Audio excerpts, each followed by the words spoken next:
What's going on, guys? It's your boy here, RazorSharpPicks, coming at you live for another night of horse racing. It's Tuesday, November 10th, 2020.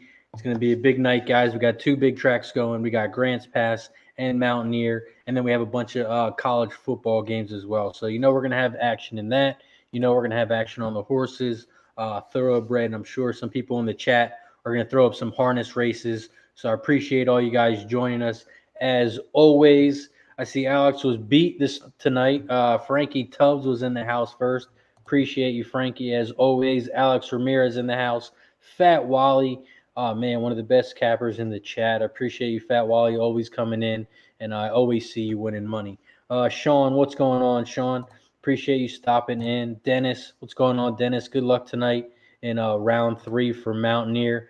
Alex, what's going on, Alex? Appreciate you stopping in. Dick, what's going on, Dick? Let's win some money tonight. Glad you could roll up with us. Rob, appreciate you as always, Rob, coming on in. Mike, always here every Tuesday and Thursday.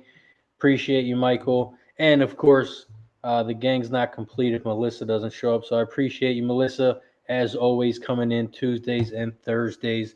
Deacon Mike, what's going on, brother? I see you still got that ugly-ass picture for your logo. We'll have to get that changed one day. Maybe you'll learn and realize that the Bears are never going to win, man, especially since the Packers own that division.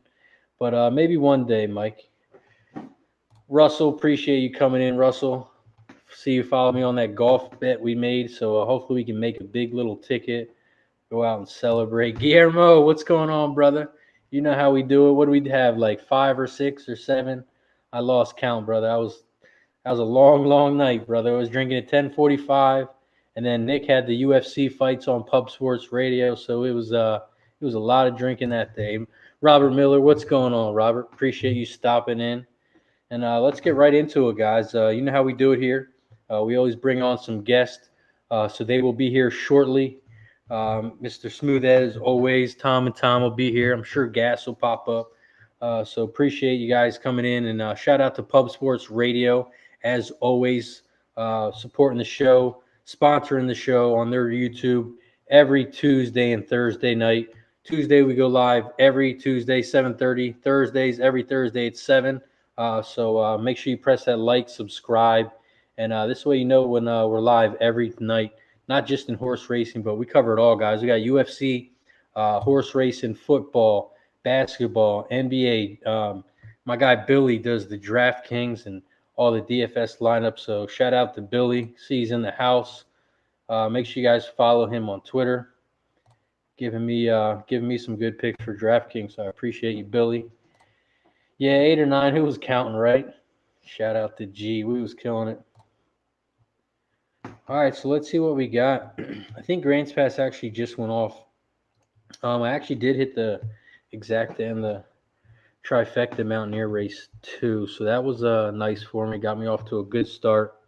We got about 9 minutes until Mountaineer race 3. Looks like Grants Pass race 2 just finished.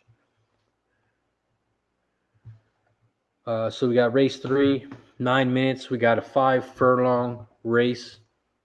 And if anyone has any plays, post them up in the chat. We do have 10 people live in the Survivor Pool, sponsored by Pub Sports Radio. This is round 3. We started with 40 people. Round 2, we went 20 people. Now we have round 3. We have about 10 people left. So shout out to all 10 of those people still in round 3. And we should actually give them a shout out.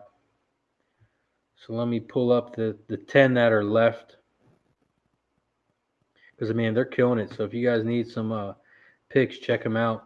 You got Bearded Beauty, Benson Hoff, Al Jandacapa, B. Law, Dennis Trusty, Kenneth W.M. 1967T, No Attitudes, Jimmy Loveday, Tommy Boy 19601, and the High Capper. So shout out to the top 10 that are on to round 3. We got about 8 minutes till race 3 here at Mountaineer. A couple horses have been scratched. The 4, the 5, and the 7. So we have about 5 horses. I'm on the 1, 2, and the 6. So I went 1, 2, 6. Zach to try for Mountaineer race 3. Cheers, everyone, to joining us tonight. Appreciate it as always. Make sure you guys press that like button, subscribe. More views we get, the more shows we do. We started out, as everyone knows, just on Thursdays. Now we go Tuesdays and Thursdays. So make sure you guys press that share button. Press that like. The more views we get, the more content we bring to Pub Sports Radio. Shout out to everyone in the chat supporting the horse racing as always. Oh, hell no, Preston. I didn't lose no bet yet. Shout out to Preston. I don't know if you guys saw last night at a halftime show on the football game. Preston he lost a bet. I repeat, he lost the bet to Mr. Mo in UFC. So he had to eat, I believe it was 5 blazing wings from Buffalo Wild Wings. So I'm sure a lot of people will know about those hot wings, and he killed it. Yeah, Russell. 1, 2, 6. And 1, 2, 6 for exacta and try. I didn't add a 4th horse in. Those are the only 3 I like. Dennis, Breeders' Cup was good, man. Hit a couple nice races. We were trying to hit some Jaeger bombs after every race we hit. And of course, me or G don't turn shots down. So every time he asked or I asked, couldn't say no. So it was fun.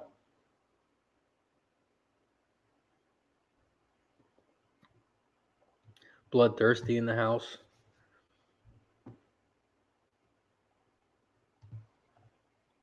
All right, so it looks like we got 5 minutes till Mountaineer. I'm on the 1, 2, 6. Exacta trifecta box. I think Preston is still on the toilet as we speak. Not sure how that went. I hope the bar bathrooms were pretty clean. I know it had to be a rough night for Preston. And then we got Grants Pass, race 3.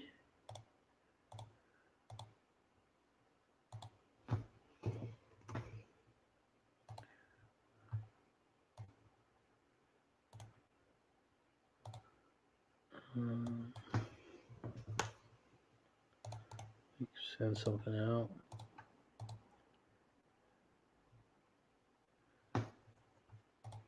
Okay.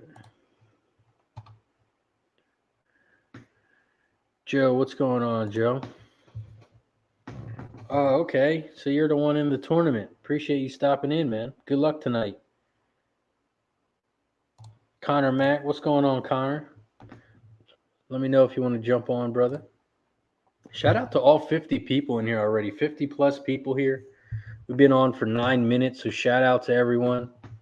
We got Mountaineer that's about to pop off in 4 minutes. I'm on the 1, 2, 6 exacta box, trifecta box. In a couple minutes here, we'll break down Grants Pass race 3. Just a little quarter horse race, 350 yards. Even though it's 350 yards, I still think that's 3 times around Grants Pass. I'm not sure, though. Don't quote me on that.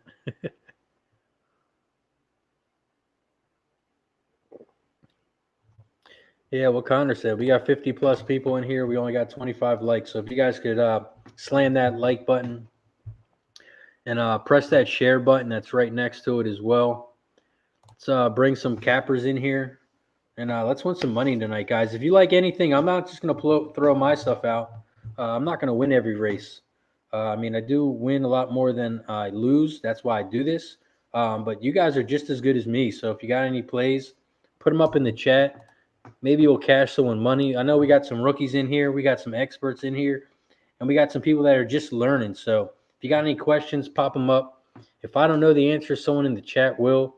So if you got any questions, let us know. We're all here to help. Remember, guys, it's all of us against the books. I'm not taking any of your bets, so I don't care if you. I'm not rooting for you to lose. Of course, unless you're betting against my horse, then maybe. Trey Ford, what's going on, Trey? Always supporting the show. Michael, we're going to break that down in 1 second. We're going to pop that off right after Mountaineer because you know how we do. We bring the guest on and we need their picks. And speaking of guests, let's bring on the first one, Mr. Tom and Tom Racing. How you doing, Tom? Everybody, Nice not day. too bad, Razor. Nice hit yesterday at the Parks, by the way. That was a hell of a try. I've been learning from you, and what I was hoping to ask you is, I know you hit that double at Parks today, which congrats. Thank you. But what you should have done, which I doubt you did, you should have played the 1-all at Parks race 8. Did you see that payout on the trifecta? That was yeah. I thought about it, but I was crazy with the day job, and I'm like, you know what? I had some, playing with house money since the Breeders' Cup, right? And I actually thought about it, but I did not, and I did see that, and that's. Now, I mean, of course, it's always easy to talk about it after a win. But I just saw that, and I was like, oh man, please, maybe Tom did it. I don't know. No, I think it was like 2,200 for 50 cents. It was one of those things. If I had more time, I would have. You know what I mean? Because that horse is going to win, no doubt about it. But I was happy with the Nest Daily Double. So it's been a profitable couple days. What's up, Connor? Nice, Tom, getting all the love as always. Dennis Trusty. Yeah, I put 200 on the nose, Dennis, for authentic, and I think Kevin Reed's still in denial. So I came out a little bit over a K. But yeah, thanks, Dennis Trusty. Alex, thanks, guys. Mikey P. As you guys all know, Tom owns part of Authentic. He's got a lot of money. No, I was just happy to. So now his win money paid for his investment. That was not what you do, but that was a big bet for me, and I was still I rewatched the Jimmy show, and I acted like a fool after I won. But when you bet $200 on a race and you win, you shouldn't act any other way. If you would act any other way, I probably would have kicked you off the show and muted you. The only person that can act like that is Gas. Exactly. Well, because that's not a big bet for him. But for us, $5, $15, $20 better, $200 bet, pretty big. But Gas hits a 10K race. He's like, I'll take a Miller Lite, please. Right. Yeah. I'll be back, guys. I gotta go cash a ticket. I just hit, I think. I gotta check. Yeah, I'm gonna go collect $20. Like, whoa, yay! He's like, yeah, I just like him and Paul. Yeah, Paul's the same way. Paul wanted to meet me at Delaware. Oh, Old National, cool, awesome. I love that. Deacon Mike. Whoa. Oh, you know what? God damn it. Yeah, I've got a Nick shirt on today. Russell K. G. I know.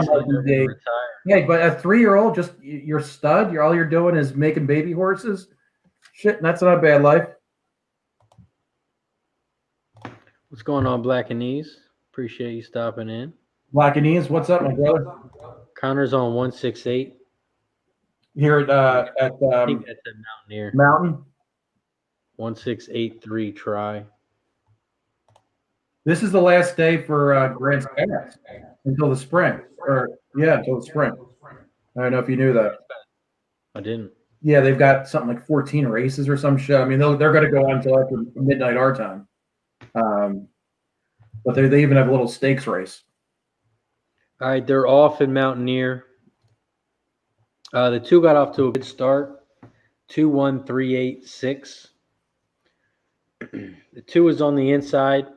Now the 3 wide with the 3 and the 8. We got 2-3-8-1-6.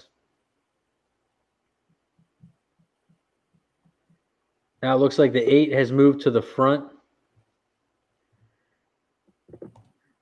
We have 8-3-2-1-6. Coming around the final turn, the 3 is out front. You got the 8 coming down the middle of the track. You got the 1 and 6 coming on the outside.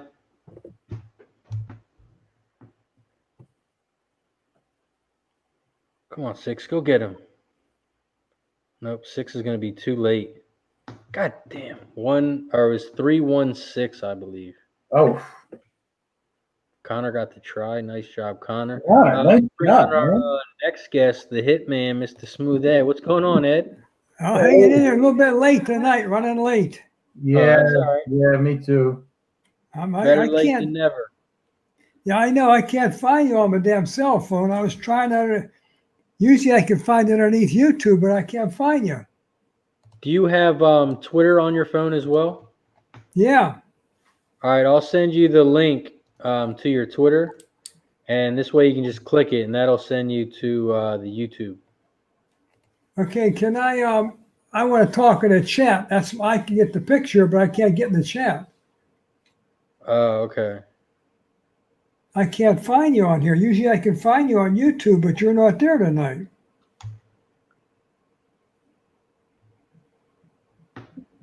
Ah, you're on there now. There you go. Now you're on there. Okay, good. The next couple of races at Grants are quarter horses, and then I think 3 and 4, and then they go back to the thoroughbreds. I hate how they still stick those damn quarter horse races in. I sent that check out Monday, Ray. You should get it probably maybe tomorrow. Oh, all good. No rush. Let me know. Nice, Ed. Yeah, we got to figure out our next group ticket. That one was very melodramatic after that first damn race. I watched Frankie Tubbs. Nice work, buddy.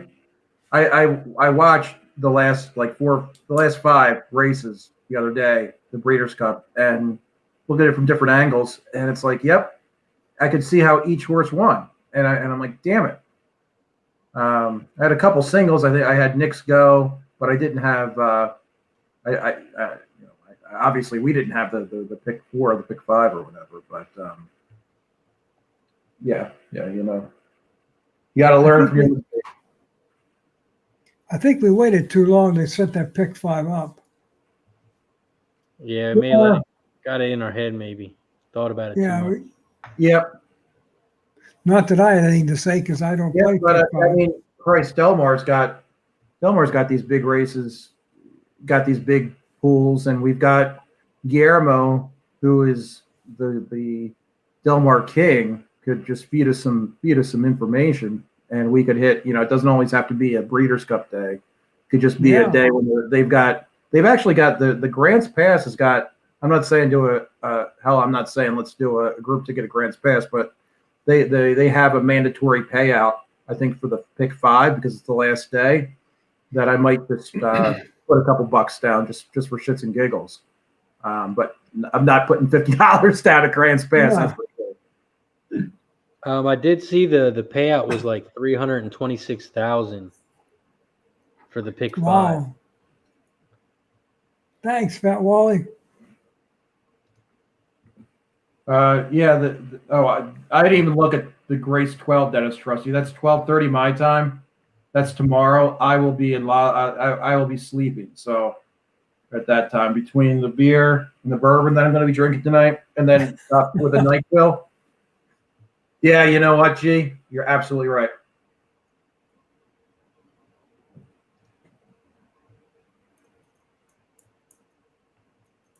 You're absolutely right. But no, Dennis T at 12:30, I'm not going to be watching that race. That's another stakes race. So they have 2 stakes races, 2 or 3 actually at Grants. All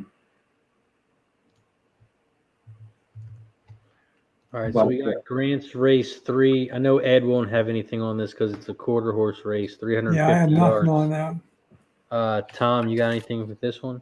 I'll tell you who I don't like. I don't like this 10 horse. He's over 10. So my notes say he's over 10. Screw him. He hasn't shown me anything. The 7 isn't bad. We saw the 7 June's light run a couple weeks ago. It's the favorite. I've got a little bit of interest in the 5. It just keeps on moving up a little bit in class. And I think the morning line was 8-1, and now it's 15-1. I kind of like how that's going. I might put a win place on the 5. Again, it's Grant's and everybody in chat. It's Grant's is not my best track, so don't take my word for it. That's kind of who I like. What about you, Razor? First, shout out to Russell. Thanks to all the veterans out there. It's a perfect booze night. A lot of people off work tomorrow, so drink up and cheers. Yeah, everybody. Ed, I'm sure you're a veteran. Thanks everybody for their service. They wouldn't take pigs like me. I wouldn't last an afternoon in the service. But yeah. Josh, what's going on, Josh? Thanks for joining us. Josh. I'm doing Grants Pass Race 3. I went 5, 6, 9 exacta box. Okay, cool. And then I went 2, 5, 6, 9 trifecta box. Those are my picks right there. Okay, so you like that 5 as well. Nice. Okay, yeah, these quarter horses are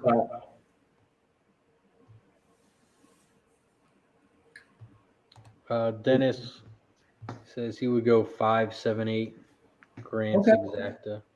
Yeah, Dennis was hot yesterday at Indiana. I don't know how he did today, but he owned Indiana yesterday. Alex, Tom was talking about Grants Pass, Race 3. It's about to pop off in 5 minutes. Yeah, I've got a couple after the quarter horses.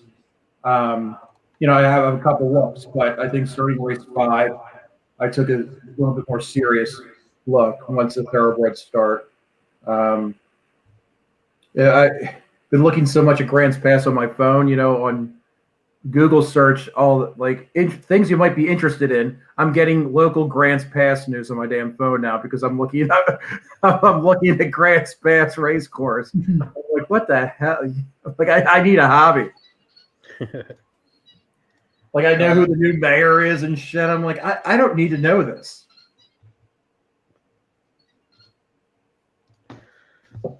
Wow, shout out to everyone in the chat. Hasn't been a half hour. We got 60+ people in the chat. Awesome. Make sure you guys press that like button, subscribe, and make sure you check out all the videos and content that Pub Sports Radio drops. I know I do football videos on here as well. They do UFC, NBA, golf, college football.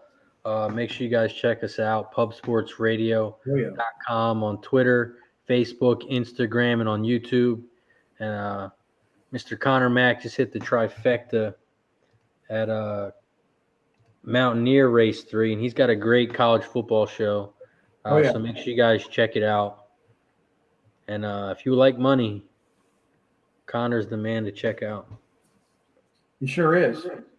How about Angry Dad is in the house on a Tuesday night? He's not working. Good to see him. Mikey M.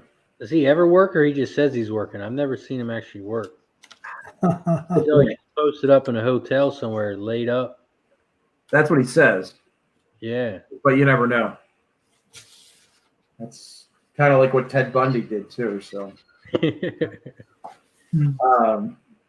And then we got about 11 minutes till Mountaineer Race 4. Ed, did you have any hits on that one? I just threw them out. I had 2 and 5. I really like the 2. Yeah. But he's going to be real chalky.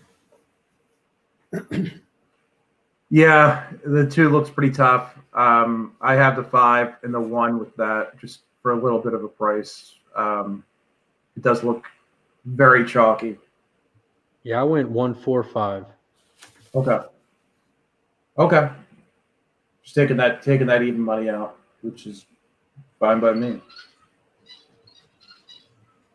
Frankie Tubbs has got the 2, 6, 7 exactly.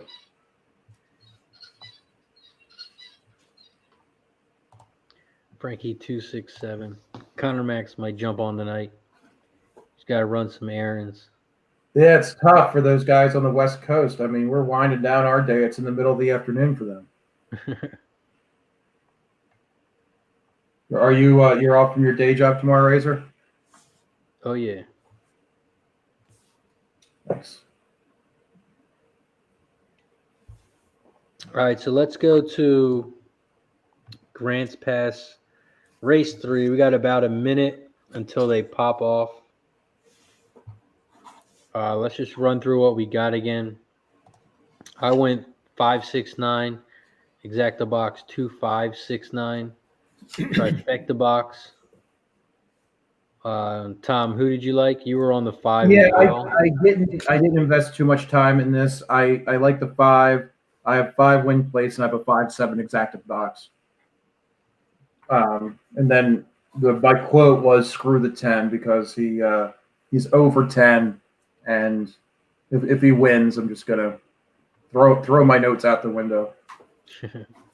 On the $5 exacta box 236, $2 try 236, and he went $10 to win place on the 6.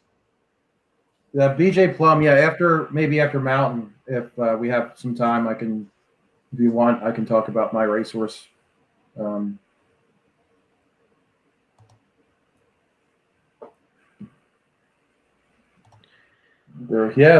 had no idea it was the last day, and then I was doing some digging.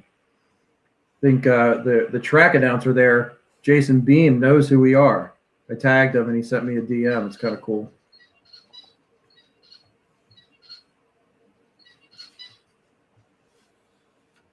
I'm getting looks at from all kinds of people on Pup Sports. Might get a Razor has been kind enough to have me reach out to a couple people, so we might have a couple interviews in the next few weeks. So more to come on that later, but Tuesday might be a good a couple Tuesdays from now we might have Trevor McCarthy, who actually reached out to me and wanted to know what we did, and it might be I talked to a couple guys who have a couple questions for him already, which is awesome. And then, of course, Jamie Ness as well. So it might be kind of cool just to, especially on a slow day, just to bullshit with a jockey trainer, kind of like what do you guys talk about, like in the paddock, that kind of thing. Like, just go. My biggest question for Jamie is, why the hell are you a Cowboys fan? That's going to be fun. Making all those horses wear the Dallas colors. Man, I feel bad for that. That should be horse abuse. Yeah. He had 3 today at Parks. Yeah, my daily double, and then he had that one race that I didn't like. Here we go. Yeah, he's killing it. All right, they're off at Grants Pass, 350-yard dash. You are 5. It's not going to finish well.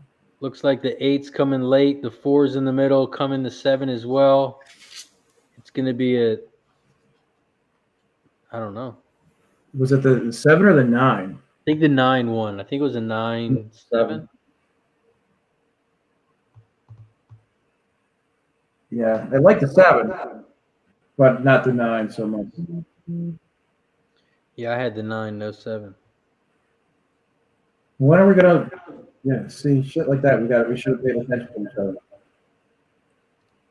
Oh, that 7 I realized was 5 or 2. Damn. Anyway,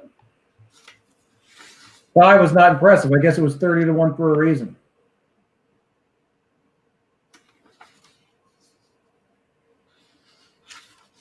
Oh, Deacon Mike.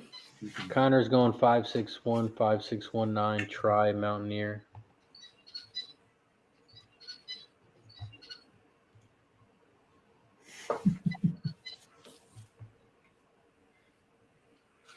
Ed, you said you were on the 2 and the 5? Yeah.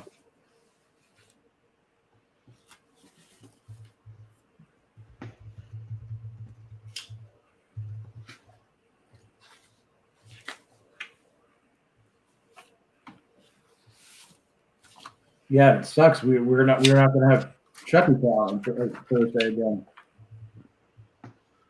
What's that? We're not going to have Chucky Town again on Thursday. Uh, I think next Thursday is their first week back from COVID.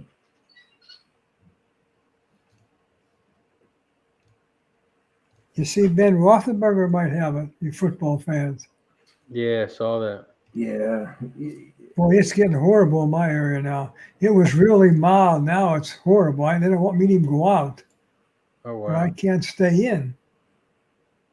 They're going to take the wife to doctors tomorrow. And Yeah. it's getting really bad back here. Worse than we've seen it. Hospitals are full. Again, wow. Yeah, I've been paying too much attention to horse racing. So my wife talked to me. She said something that everything was popping up again. I'm like, I got too much other shit to worry about.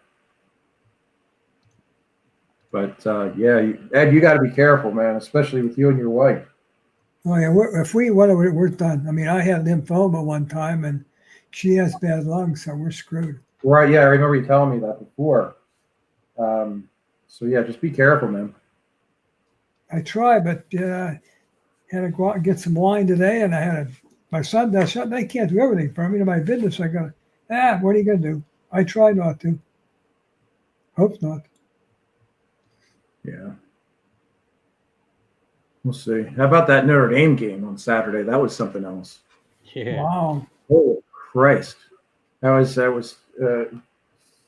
one of my first college bets of the year. I had on Notre Dame.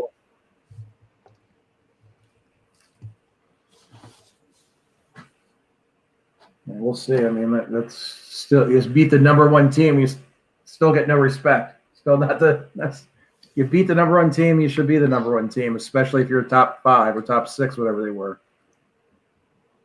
Yeah, but Clemson didn't have their best players, so. No, the QB was out. But the backup could start anywhere else. You're fucking good. Yeah, that's facts. Hey, my sport's coming up. My girls' basketball in about 18 days, I think. I fought in Connecticut. That's been I got pictures of their trophy teams up there. And I was really lucky. I wrote to University letter. The years they were undefeated, I said, look, can I buy a picture of the team? They sent me an autograph. I couldn't believe it. Oh, damn. I couldn't believe it did that. No, from Connecticut. I fought in Connecticut girls. That's my. Oh, that's right. Yeah, I remember that. Yeah. That's for cool. Years. Black and Ease is on the 5-1. Yep. That's pretty much what I am too. I went 145, 1456. Ali, what's going on, Ali? Ali, what's going on? Junior replacing Murray Ellis Cosme, so we have a corrected weight of 118 pounds on Sutton Slew. Yeah, this is a little $15,000 maiden special weight here at Mountaineer. It's such a 2 more minutes. I felt watching a couple of races at Parks yesterday, all the excitement of the Breeders' Cup, and then watching like the $7,000 claiming race at Parks. It's like up here to down here. Like all of those beautiful races, all those beautiful horses, and then like a shitty little Parks card. It's like, damn. I wish they have 3 days of Breeders' Cup or something. Make it on Sunday as well. It was such good racing. I think Keeneland was the best place. It's a beautiful place to have it. Oh, yeah.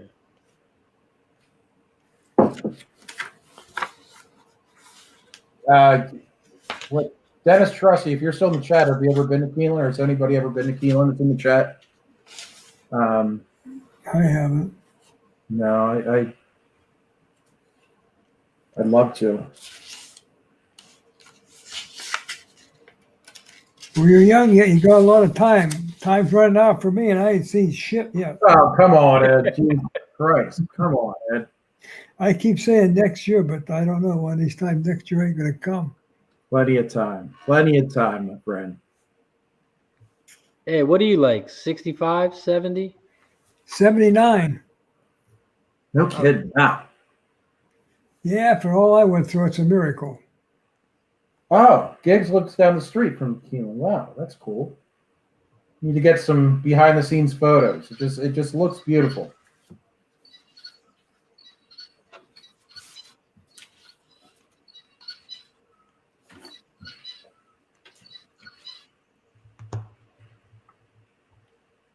Oh, how about that? That's cool, Mike.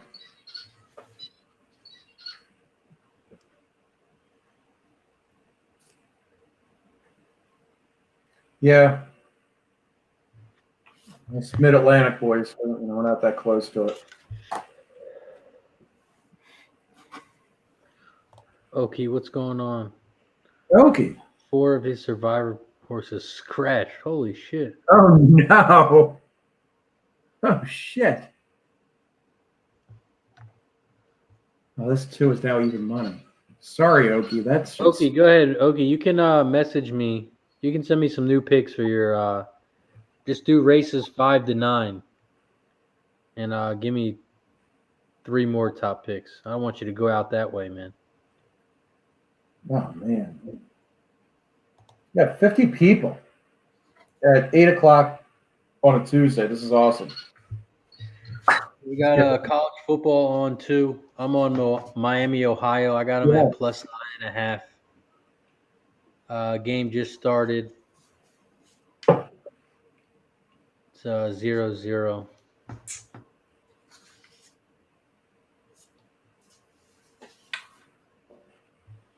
Old Nationals going 2-1-4.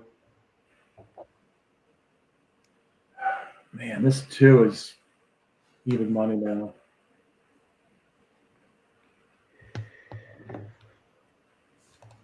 Of course, Okie. Anytime, brother.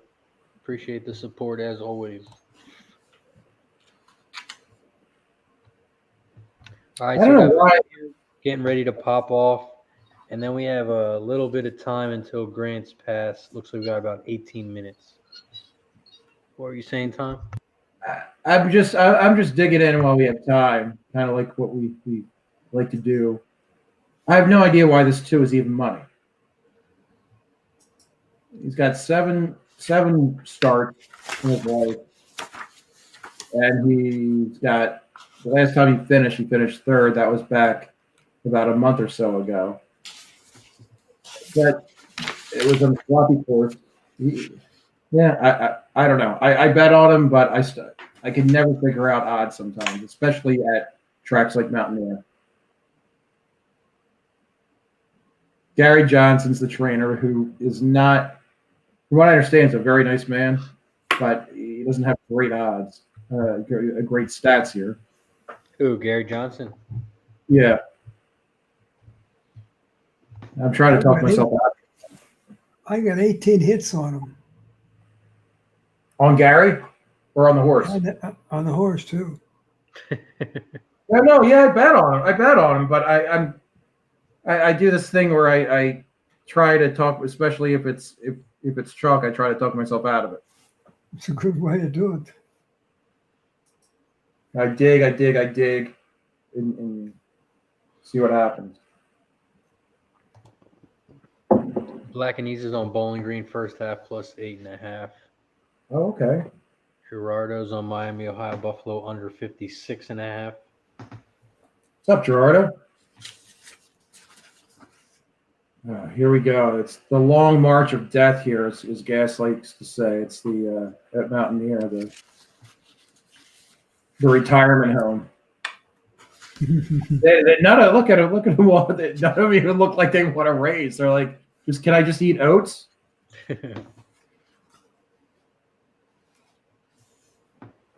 Grab another beer. Yeah, they look like they would rather be anywhere else than at the beautiful dirt track in Mountaineer down in West Virginia. Have you ever been to Mountaineer, Ed? One time, and I left early. Yeah.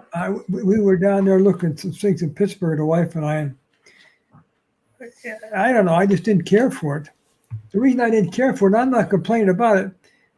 I could see I don't think they have a screen down there so you can see the damn races. I remember right, and the backside, I couldn't see what the hell was going on. And then my wife look at the paddocks. We'd go to the paddocks, we look at the races. Then we have to come all the way through the concession stand and everything else to the whole damn place to get back onto the track. And I didn't like that for her. But other than that, I ain't complaining about it. But Right. I'll tell you, if you like the paddock I'm biased, but Delaware Park is beautiful. It's not that far of a ride from you. Next May, you got to meet Razor and I out there. I thought they were going to close that down sometime. Are they? Next year, I think next year's going to be the last year for it. There's no way they can stop that, huh? I don't know. Their contract with the horsemen and women run out next year, so that's kind of what I heard from a couple people who work there. Wow. I hope it's not true, but it's beautiful paddock. I'll send you. It's very serene. Mikey P, Masters picks. Yeah, I took Matsuyama in the Masters. I bet 250 to win 10,000. I saw that. I saw you put that on Twitter. I'm hoping it hits. Yeah. Jeez. You know a lot about. Do you know a lot about golf, Razor? I've been getting into it lately. Because I don't like letting money sleep. So if I can find an edge, and I mean I was getting plus 4,000 odds, which is just crazy, because everywhere else he was at like plus 2,300. So if you guys need a book, check out mybookie.ag. That's where I got my line at. Use promo code PUBSPORTS, get a nice little bonus. Any questions or problems, message me on Twitter. We'll get you guys set up. You can use your debit card or credit card. You get a 50% bonus. Or you can do what I do. I use Bitcoin. I use Cash App. You can buy Bitcoin on your Cash App. And then you can withdraw that Bitcoin and send it to an address. And when you set up mybookie.ag, they give you an address to post the link. So that money withdraws from your Bitcoin and goes right into the mybookie.ag. Then you get a 100% bonus up to $1,000. So make sure you guys check out mybookie.ag. Nice. Use promo code PUBSPORTS. Only use it for sports betting. Don't use it for horses. I found out the hard way. The most they pay out for a dollar trifecta is $150. Yeah, I remember that happened. So if you hit a trifecta for $1 and it pays out $2,700, they will. So this is at MyBookie. But if you need sports, check them out. It's best to have 3 or 4 books. This way you can shop around for a line. Like today, I got 9.5 on Miami, Ohio, at MyBookie. A lot of places had 8.5 and 9 when I did place the bet. But MyBookie, they give you pretty good lines, so make sure you guys check them out. I don't know if you guys use TVG at all. They're doing something cool this week. They do a 20% bonus if you win on certain tracks. Like yesterday was Indiana, today was Park. So here we go. All right, they're all Mountaineer. This is race 4 here on Tuesday night, November 10th, 2020. Appreciate you guys all joining us. As always, 50+ people in the chat. Looks like the 4 and the 9 are out front. 4, 9, 5, 6, 2, 3, 1. They head down the back stretch. The 9 is still out front. 9, 4, 5. 9 is out front by about a horse and a half length lead over the 4 on the inside, but the 5 is making a move on the outside. But the 4 is not letting him pass. The 2 starting to make a move on the inside in 4th. You got 9, 4, 5, 2, 6. The 9 is still out front at 23-1.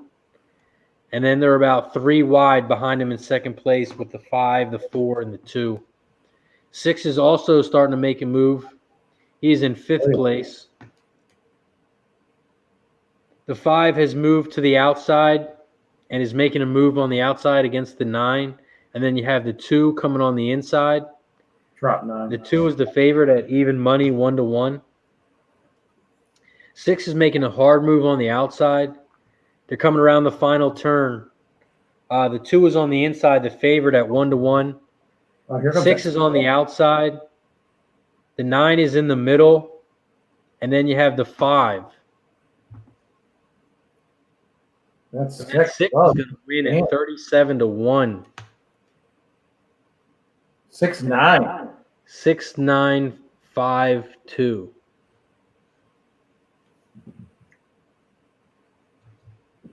I didn't have either one of them anywhere. Wow. I had the 6, but I didn't have the 9. Guillermo, I know you asked Dad, he said not nobody. I saw 2. Actually, Authentic might be the greatest horse I've ever seen in person.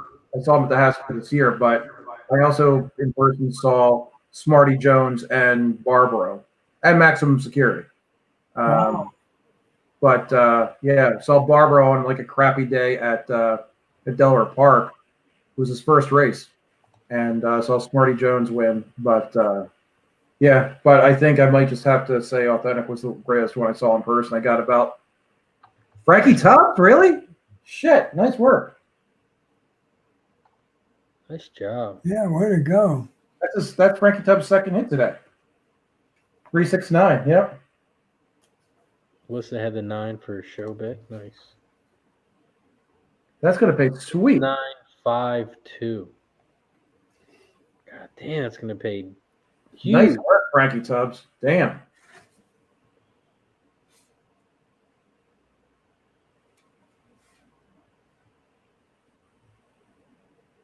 Nice work, buddy. I think he gets the hat for that one.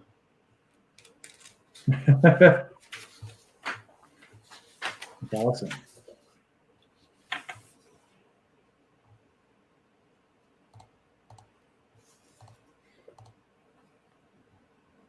Nice job. That's what I love to see. That's why I love the show, because you guys in the chat, all of us on videos, just makes it so fun. So shout out to everyone in the chat as always.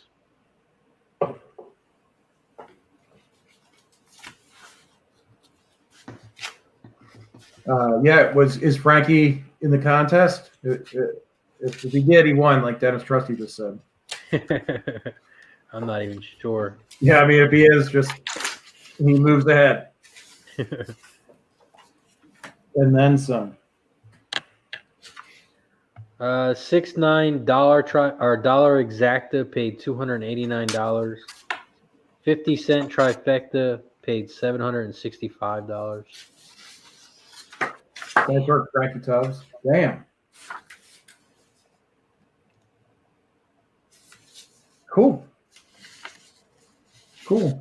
We got a this is it. This is the last quarter horse at Grants, thank God. I have interest in a couple horses. The 3 is the favorite. It's a shipper from Emerald. It's not a bad horse. 1 we saw run last time. It was very impressive. And I like the 8 as well. So I have a 3-1-8. I'm just boxing it. I don't exactly have anybody to win. Probably I have the 8 if I was to place a win bet be on the 8, but I have 3-1-8 here.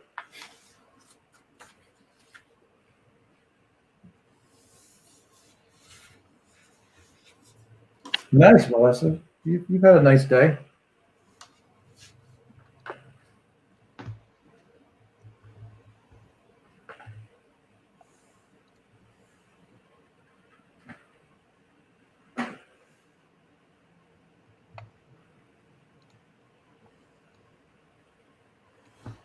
This is Grant's race 4, right?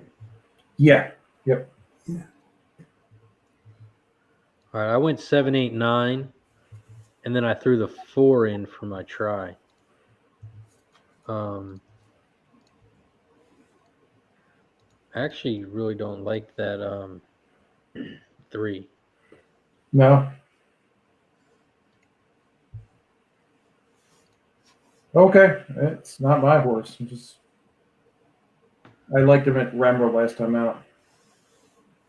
No, I just know he's the favorite. I know. Him in the 6.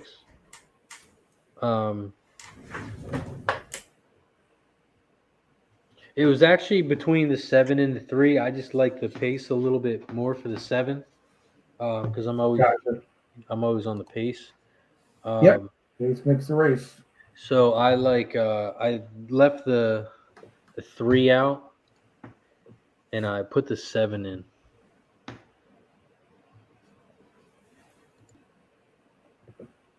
I caught a couple of races yesterday at Dover Downs.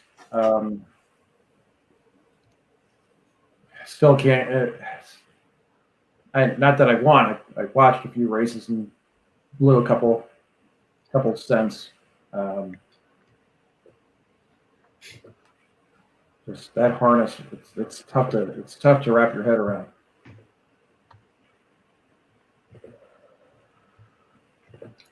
But the race 12 is going off. Oh, it just went off. I'm on a bomber with a 6, a 15-1 jam and jack.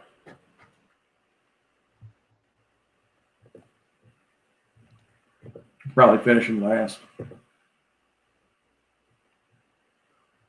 I mean, there is some harness racing. Do you do Dover Downs?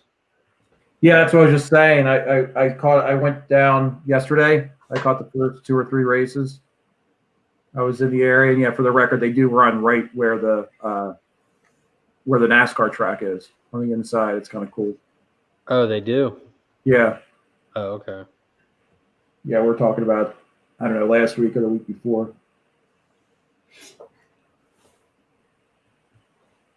But yeah, I think you saw we had another harness guy. I forget his name. He said he was going to come in today. That one big at Mohawk. I told him to join us tonight. He said he would. Oh, okay. Yeah, Kevin. It depends on the day. In the afternoon, Monday, Tuesday, Wednesday, I'm all about parks. I know Indiana also runs. A couple other tracks run during the day, but I usually just only do one track, and that's parks, Monday, Tuesday, Wednesday. And then I guess Churchill starts on Thursday, I guess. Wednesday, Thursday, Friday, Saturday.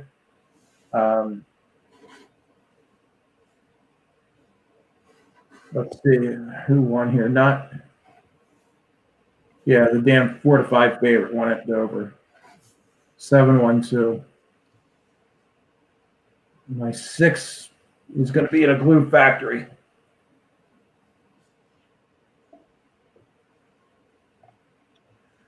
All right, so let's see what we got next. We got Grants Pass Race 4.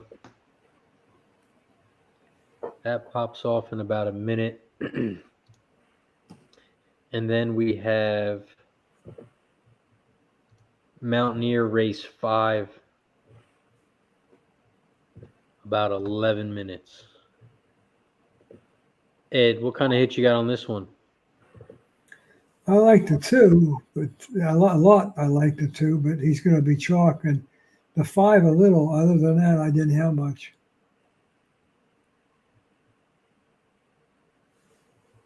Put that in. What about you, Tom? What were you looking at for Mountaineer Race? Yeah, well, this is a short little race. And I over the past month, I've been kind of charting where I am with 5 furlongs versus a mile, et cetera, et cetera. And I'm bad at these short 5 furlong races. I think I've got something like a 21 percentage. But it's something to learn on. I like Ed's 2, but I like the 6 and the 4. 2 might be a little bit chalky. I think Morning Line was 7-2. It's now 9-5. But yeah, it's interesting once you start tracking everything, what you're good at and what you aren't good at. And these crappy little 5.5 furlong races, the pits for me. I need something like a mile, and then my winning percentage is a little bit better. You said the 4 and the 6? Yeah. Yep. Because that's who I'm on as well.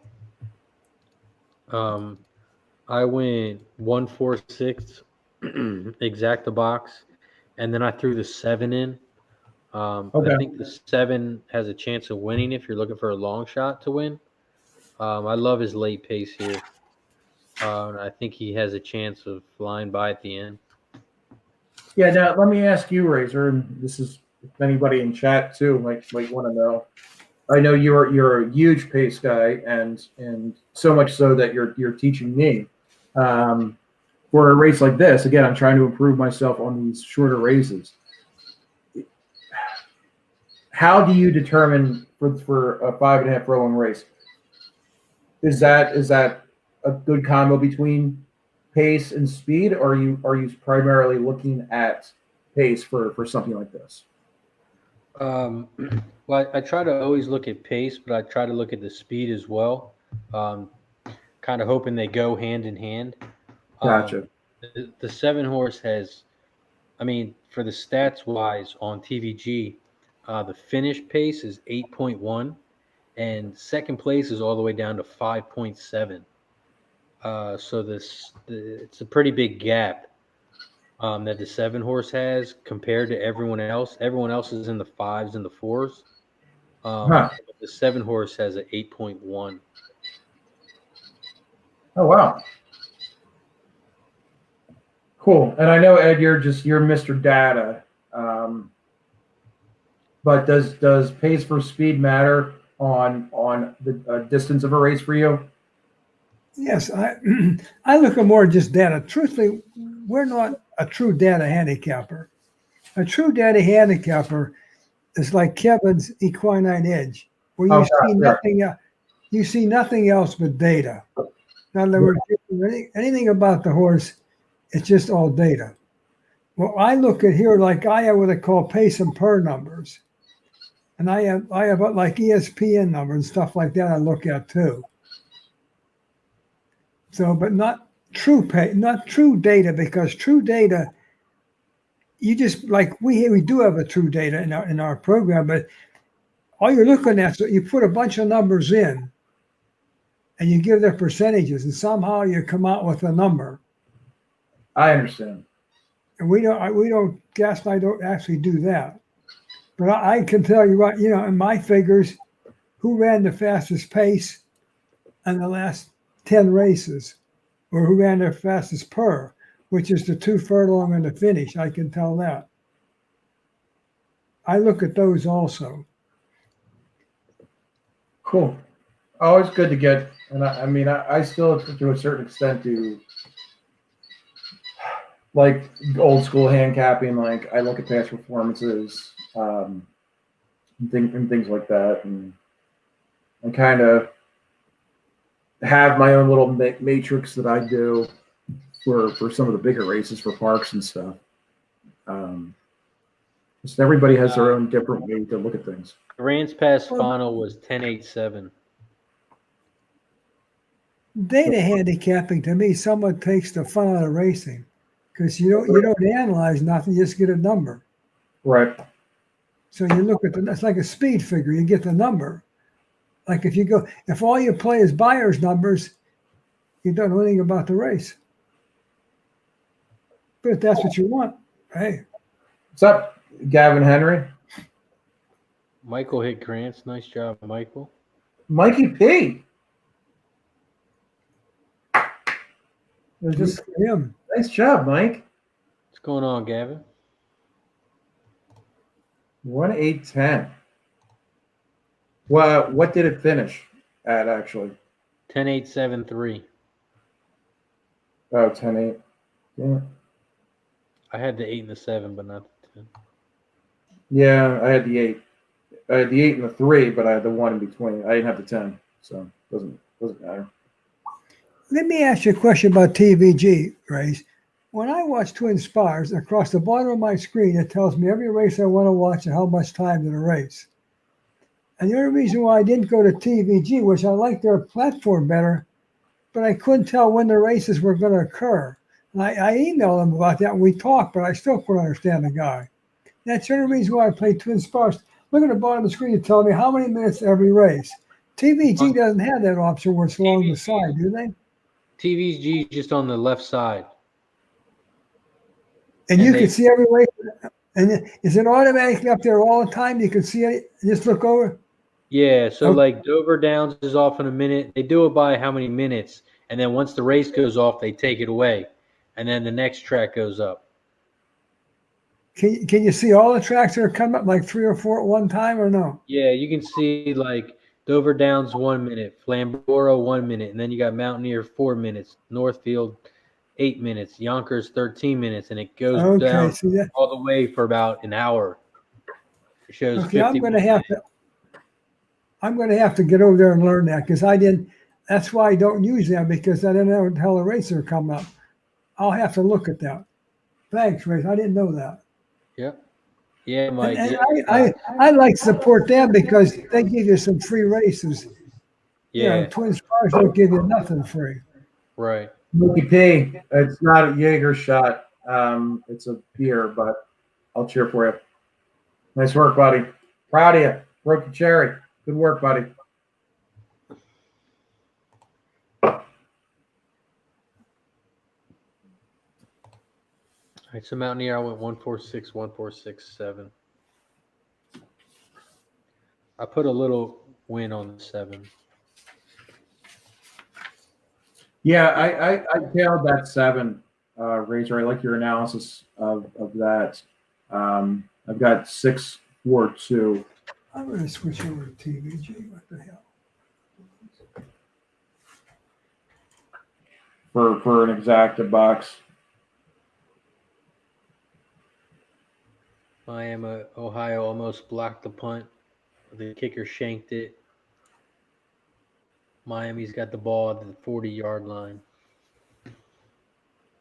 Need a touchdown. And then we're finally back to real horses at Grants Pass. I'm on the it went down to even money. I like the 4. I'm on the 4-6 at Dover.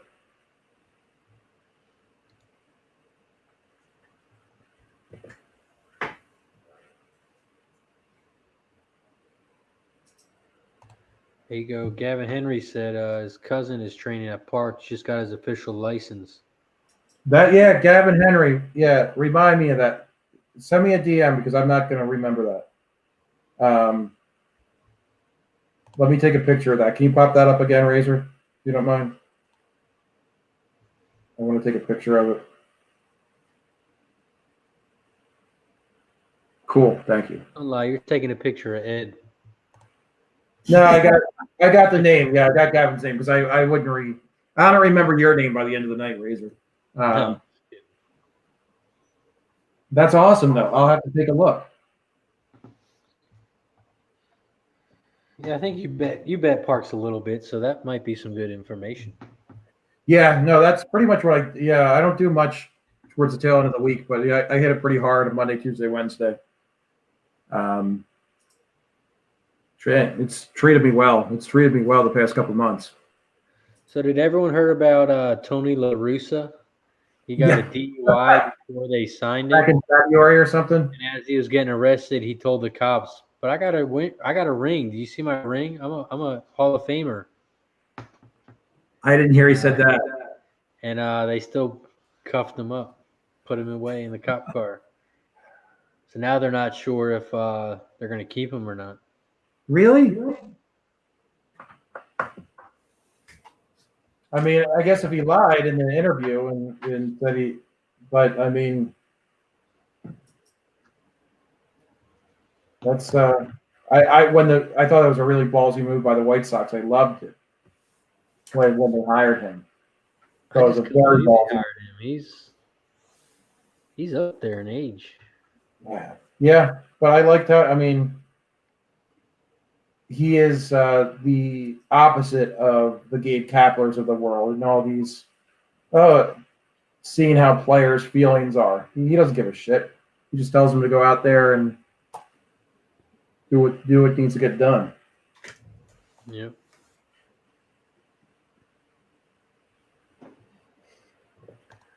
All right, so we got 1 minute till Mountaineer.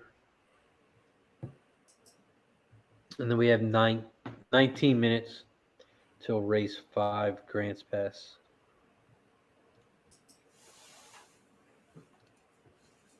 Yes, yeah, and after this, I spent some time after my day job on the last couple of races at Grants Pass, and I'll give you my analysis after we watch this in Mountaineer. Golf today. What's going on, golf? Hey, Gal. Yeah, we got a couple winners. Frankie Tubbs is on fire. Yeah, Frankie Tubbs. Just follow him. And he's on 348 Mountaineer. Yeah, you know what? Why not? And those are some bombs. Follow the hot hand.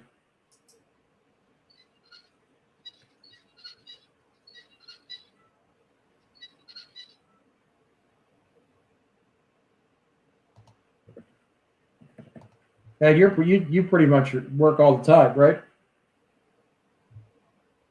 You're pretty much up early and work late every day, Ed.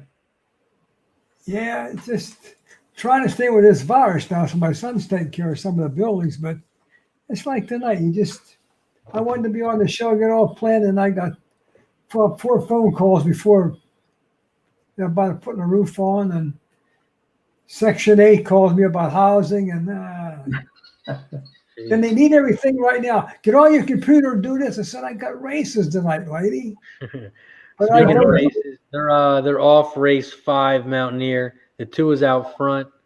We got 2, 5, 6, 9. The 2 Red Angry Bird 4-1 is out about by 2 horse lengths and moving up. Now about 3 horses. 2, 5, 6 as they come around the final turn. The 5 is making a move on the inside.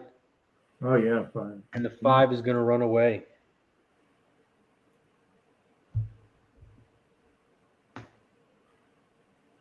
Three is coming on the outside late.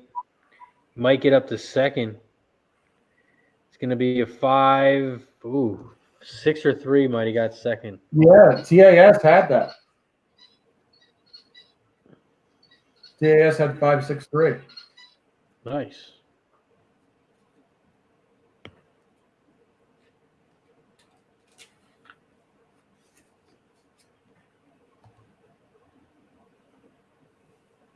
There's an inquiry. Cool.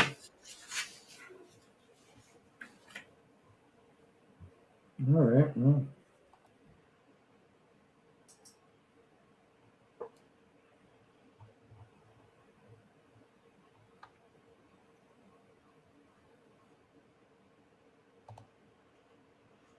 Nice job. TA cashing it. TA is a trooper, man. He's fights a good fight. He's here all the time.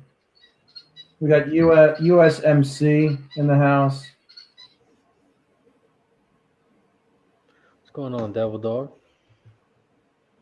And then we got about 15 minutes till Grants Pass race 5.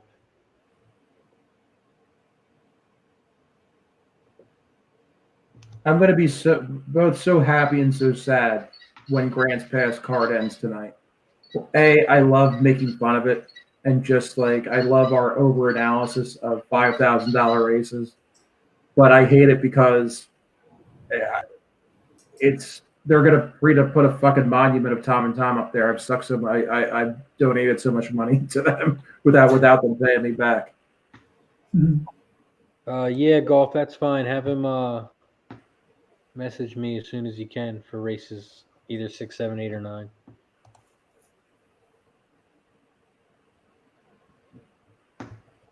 9. Dennis, Nick has a UFC show tonight.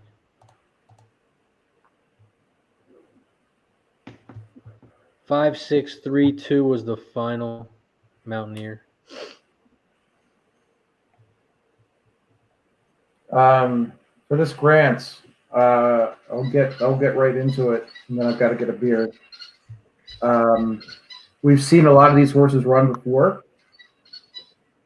From a pedigree standpoint, if I'm Kevin Reed, I like the 8. It's at these odds, that fluctuation, that overlay, it's at 22-1 now. I'm gonna put a small win place bet on the 8. I like the 5, has very nice speed. We have a couple first timers here. The 5 has really nice speed. I'm gonna put him in my action. The 2 we saw run at Emerald. It's now 1-2. Going to put him in the action as well. And the 1 is not a bad horse. Jason Homer is a good trainer. He's kind of had a shitty meet follow me at Grants Pass. So I'm looking 1-2-5 for my play. And I don't know how I'm going to use the 8. I know I'm going to put a win place bet on him, but I might just throw him into a trifecta. So it might be a 1-2-5-8 trifecta. Yeah, I saw that, Mike. That's not bad for just having sex. 75, yeah, it's not a bad deal. But yeah, he has nothing to prove. When I first heard that Authentic was going to be retired, I was upset, sad, but like he literally has nothing else to prove. Why run him out there in some weird race and lose? I mean, go out on top. I can't be upset with that. He almost won. He won the Derby, came with a nose shy of the Preakness, and then we all saw what he did on Sunday. And if Kevin Reed comes in the chat, I will remind him what happened on Saturday. Yeah, is Tiz the Law? Is he running in race 8 or 9 here at Grants Pass? That's what we're doing now. Yeah, I don't know.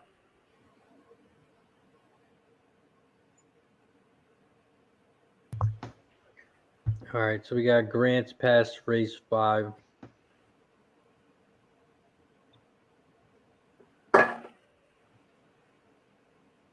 Who are your looks, Razor, here? Oh, let's bring on our next guest, Mr. Gas Station. Hey, Oh, hi, Gus. what's up, Gas? How you guys doing? Okay, how about you? Not as good as Frankie Tubbs. Frankie Tubbs is hit a freaking walk-off grand slam at Mountaineer, first or second race. Oh, cool. Yeah. Wow. Yeah.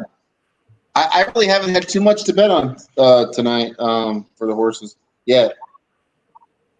I got some picks coming up, though. Cool. Good. Yeah, a couple guys, TIS just did a trifecta. We got a couple. I think the fellows in the chat are hitting more than Ed, Razor, and myself, which is great. That happens sometimes. Hey, Yeah, what a weekend, man. That was a long, hard weekend. Boy, I was tired. I slept like 16 hours on Monday. We so we run the show Friday, Saturday, right? Long hours. Thursday, and then too. Sunday, it was football all day. Drank pretty hard there. Uber down to Circa, met Connor and Ski Profit and Ragu, Doc down there and his family. Some other people too. We were down there. We were drinking pretty hard down Circa too, late on Sunday night. So, yeah, by the time Monday came around, I was just out. I was just like destroyed. No wonder. Yeah. So, yeah, no, and you guys went late on after the classic. You guys did some Del Mar picks, right? For another hour or Yeah, we so? went to the end of Del Mar, I believe. Yeah, we went to the end of Del Mar and the end of Golden Gate actually after that. Damn. So Yeah. yeah. That's yeah, it was told my wife, I'm like, I need some throat lozenges or something. I feel like I've been talking off and on for the past 9.5 hours. Oh yeah. It was a fun day. It was I love Yeah, those I love those marathon sessions. I think for the Derby we went, I think 10.5, 11 hours or something like that. Yeah. But Jimmy won't be Yeah. back. Who knows when? What'd you say? Well, we talked about it after you went off. I think we were talking about doing opening day at Santa Anita the day after Christmas, which I guess is Boxing Day for Canadians. I didn't know. Yeah, I yeah, didn't the 26th, Boxing Day. Yep. whatever that's about. But Yeah. Is that I think it's a Sunday, right? I don't know what day is Christmas. I mean, I know it's on the 25th, but I don't know what day of the week it is. So I think that's what we're looking at here. Cool. Yeah, What day of the yeah. week is Christmas this year? Old National. Friday. Cool. Yeah, it's a Saturday. My golf pick was Hideki Matsuyama. I got him at plus 4,000. All right, so yeah, Fat Wally's asking me about Circa. Well, I don't. Oh yeah. Okay, so the first question is no, they don't have a race book. Also, even worse than that, they wouldn't let me in with like a bag, like my computer bag. So you can't bring in any electronics either, which is weird. Oh. Like any sizable, you probably bring in like your phone, right? But like not a. You can probably bring a small pad, but nothing that you can correct numbers like with like a laptop or computing power. So you can forget that. Yeah, I mean, so it's set up like a theater. That's the best way to describe it. Now it's got with a theater with like 2 balconies. I guess that's the best way to describe it. And it's very slanted when you walk down to like the betting windows. It goes pretty steep and going up and down those stairs. So if you're not, mobile or you know what I mean, like if you're in a wheelchair, I don't know how you get down there, but it's okay.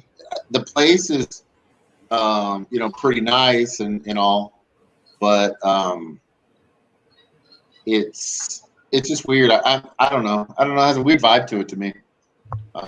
So Like we had a good time down there. It was interesting to see. I'm glad we saw it, but yeah. I mean, just gonna sit there and watch games, fine. But there's no place, there's no desks to handicap or anything like that. So Real quick, let's bring on our next guest, Mr. Mikey D. Whoa. Hey, look at this. Hi, Mike. What's going on, guys? Angry Another Dad. day in, paradise. Coming from the hotel in Pittsburgh? Nah, I got an apartment now Nice. Okay. with really good internet. Oh, wow. Cool. Good. All right, so All right. it looks like we have 6 minutes till Grants Pass. We have 10 minutes till Mountaineer. Race 6. Gas, did you have anything on either of those? Okay, so the next race at Grants is the 5th, which is the next race coming up. I was on the 4 there. And I have no idea what the odds are. Right now it's 19-1. Opened up at 19 to 12 1. to 1 and is now at 19 to 1. It looks like Sloopy Joe. Yeah. And Gas, I know this might make you sad. This is the last day of grants for this meet. We're not gonna have Tuesday soccer. Not gonna be able to make fun of this for too much longer. It's like the kid on the corner that takes your lunch money. That's a Grants. Like, so yeah. What about you, Mikey? Did you look at anything for Grants Pass yet? I haven't. Okay. If the 4's 20 to 1, I'll probably bet it. Have to. And then Gas, what about Mountaineer race 6? I was on a 4 there. 13-1 shot.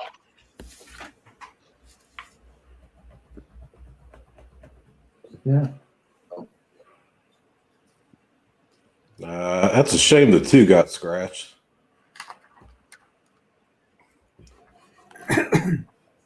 Yeah, I like the. I have the 4 and the 1 at Mountain for next race. Kind of like the 5 a little bit as well. I was over there on the other pub sports with Nick. I was just in the chat for a second before I came on here, and he's over there doing shoeies again. Oh, you're kidding. Freaking Flintstone chewable vitamins? He's drinking out of a boot, his dad's boot. Oh, man. maybe it's some kind of weird fetish. I don't know. Yeah, he does it like 4 times a week now. I think he's doing more than that. More like 4 times a day. I think so. don't know. Gas, you said you were describing Circa, like Yeah. the sports book. Right. Is it kind of Yeah. like Bally's? Because Bally's is kind of set up like that. I mean, you have places to No. write, but Well, Bally's isn't as steep, and Bally's has desks. right, yeah, you got places to write, but I always They thought have, Bally's was kind of steep, you know. No, it's not too steep. It's kind of real gradual. And they have on the right or the left, I don't remember which, they have like a runway. So if you're in a wheelchair or something like that, you can just roll on down and roll on up. It's not that Yeah. bad. I see people get down there. Yeah, it's a different thing. It's like a theater, but then like in the middle section, they have like tables or like what am I trying to say? Like a booth seats, but they're circular, that are for rent or whatever, and they're all empty, pretty much. And sitting in the chairs on the outside of it. We just hung around at the top because we had like a group, so we don't, by the bar, and then we could see that. So there's like a bar at the top you can see right through and watch the game. Boy, Ragu almost got that Jets bet home last night. That was close. Oh, yeah. Yeah, he had. I gotta bounce off for a second. Hold on. I'll be back in 5 minutes. Bye. Okie dokie. All of a sudden, we got Grants is I just had the over last doing their night. thing. Only got. How long does the Jets coach? Does he last the year? Not if he doesn't win a game. I think he's on thin ice. That's just one of those rotating positions that you just never ever. They have not had a good coach since Parcells, have they? No. I can't think of one. That's why I kind of posed the question. But No, remember when Belichick was there for half a minute? yeah, 31 and a half seconds. Yeah,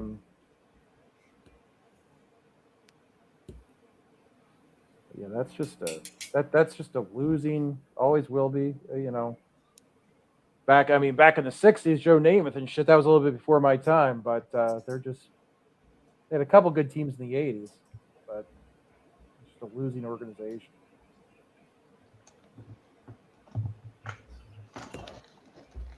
And then the NFC lease is that's just pathetic. Probably we're going to see a team with a losing record win the damn division. The only teams they could beat are teams in the division. Yeah, right. Right, and the Cowboys shit the bed against. I mean, they had that game. The Cowboys shit the bed against the Steelers. Yeah, I've been a Steeler fan my entire life, and so I've been a Dallas Cowboy hater. But I feel bad for him now. I don't like Jerry Jones, but I do feel bad that things have gone this direction for him. But Talking about America's team. I don't think they're America's team anymore. In fact, in the 70s, when we beat them twice in the Super Bowl, I don't believe they were America's team either. But I'm just saying what the internet says. One of the best logos in sports. don't listen to the internet, man. One of the best logos in sports. I mean, the star is iconic. Right, I Fat Wally, I know Fat Wally's behind me. Where's my buddy when I need him? All right, let's get this. I got this 8. I did wind up putting this 8 in my action, but I did also put a win place bet on the 8. I'm 1, 2, 5, 8 here for the. Wow, it's 5 furlongs, so that's a pretty long race at Grants Pass. It's what, 3 circuits? Yeah, I was gonna say 3 or 4. That's pure evil, and I love it. All right, Grants Pass. They are loading up. 2 is the big favorite at 4 to 5. Hope his gate doesn't open. We saw him. This is how much of a freaking degenerate I am. We saw the 2 run at Emerald Downs a couple weeks ago. Yeah, that I know that shit. But yeah, the 1's not terrible. A couple first timers. This is where Spetty and Paul come in. I think it's Spetty's girlfriend's birthday or something like that. I heard. All right, looks like the 9 is loading up. She must be a keeper, or he would be on here. So Yeah.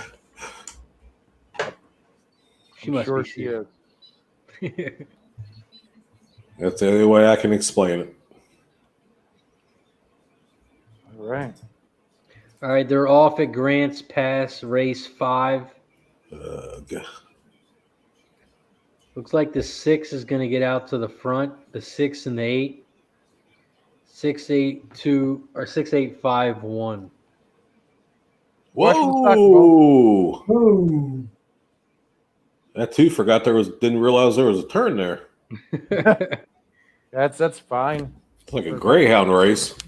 The 6 is still out front. 6, 1, 5. And then you have the 8 on the outside as well. 1's making a move on the inside. 6 looked like he pulled up for a second. look at Coming that around the turn. final Get up turn, there, 8. 1, the 8, and the 5. Get up there, 8. Stay up there, buddy. Oh, You have this that damn 2 2. coming on the This outside. damn 2. No.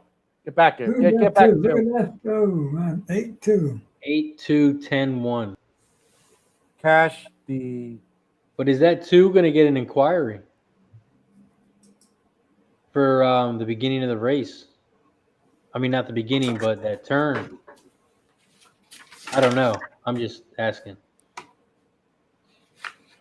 Cash my 8, more importantly. Win and place bet on him. Nice. 21 to 1. That was it, and I'm giving a shout out to Kay Reed. That's what I said earlier. That was that breeding play for the 8.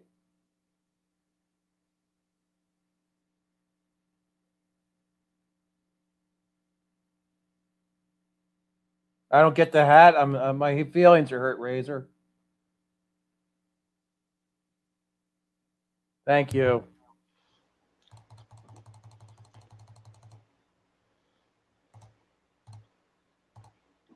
Watch me make this disappear.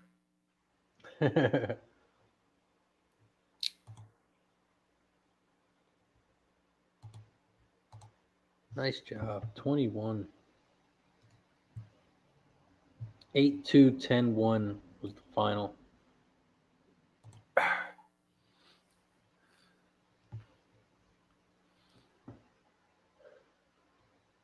Cool. Telling you, whenever you put that big favorite in second, Trifecta always pays nice.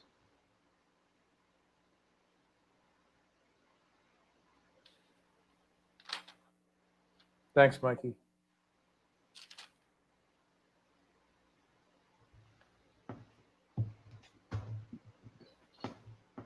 I guess nothing on that too, though. No, I would have thought that there would at least been, if it was Parks, it would have been an inquiry for about 45 minutes. Grants Pass, it's last night. It's like, all right, let's everybody know there's not going to be any inquiries. Let's go home. We're going to hit the bar afterwards and call to meet.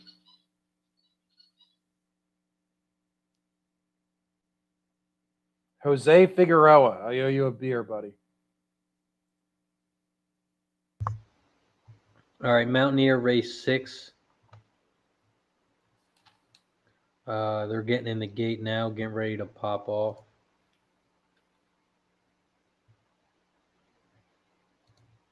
This is a 5.5 furlong race on the dirt.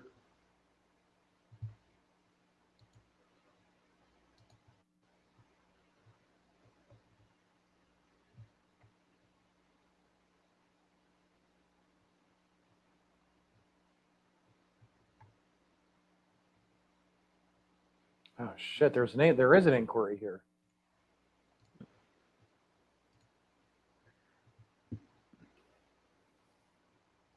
They did call it one? Yeah, Poda. Nobody's perfect. I can't pronounce that because I'm dyslexic. Says there is an inquiry on the 8th, actually.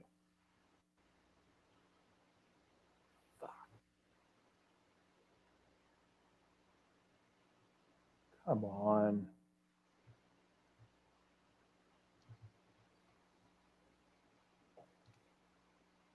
All right, they're off Mountaineer race 6.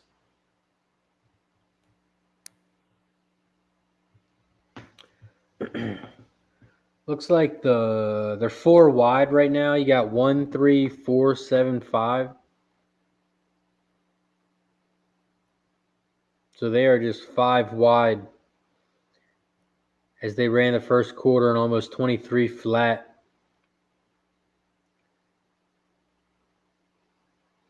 Now the 7 and the 5 have jumped to the front. Screw you, 7. Coming around the final turn, the 5 is out front. The 5 is going to run away. It's going to be a battle for second. Come on, 4. Get up there, 4. Come on, 4.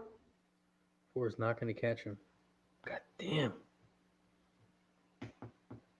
5, 7, 4, 3. Ah, damn it. The 5-4.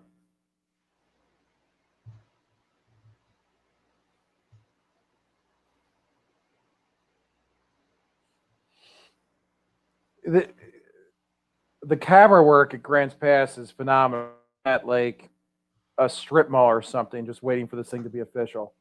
I see like an Aldi's food market and a Perkins in traffic. Make this damn race official, please. All right, Poe. Thank you. Yeah, I have problems with your name. Thanks, Poe.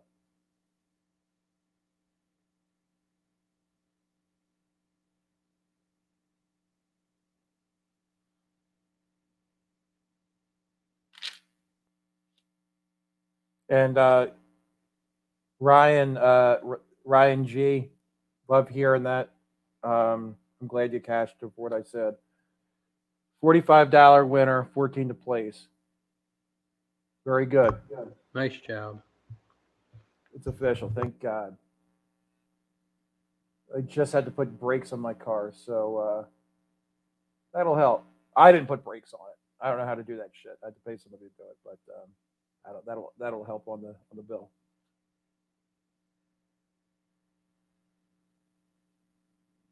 Nice work, Dennis T.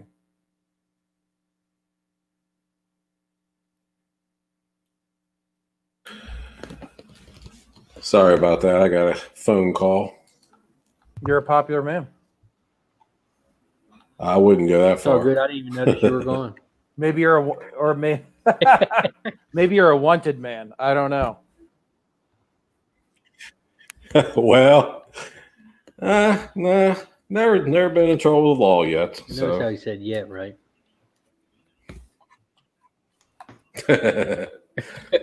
there's things in the work of Razor that I can't tell you about.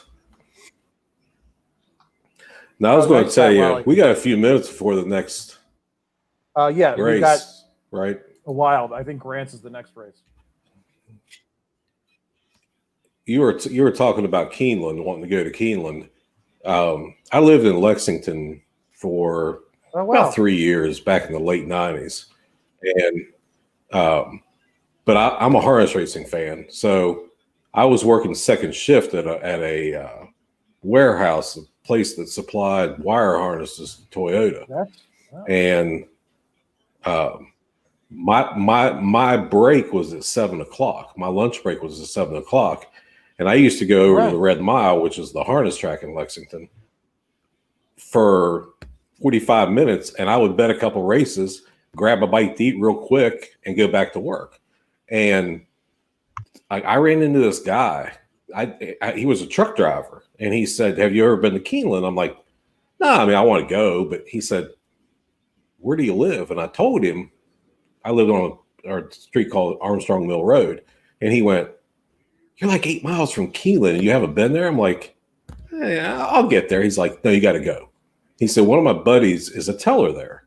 He said, wrote his name down, handed me a card, and I'm thinking, I'm not going, because they only race in April and October. So, and this was probably August or something like that. And so October rolled around and stuff, and so I decided to go over and had the card and walked in, and this rent-a-cop was standing there.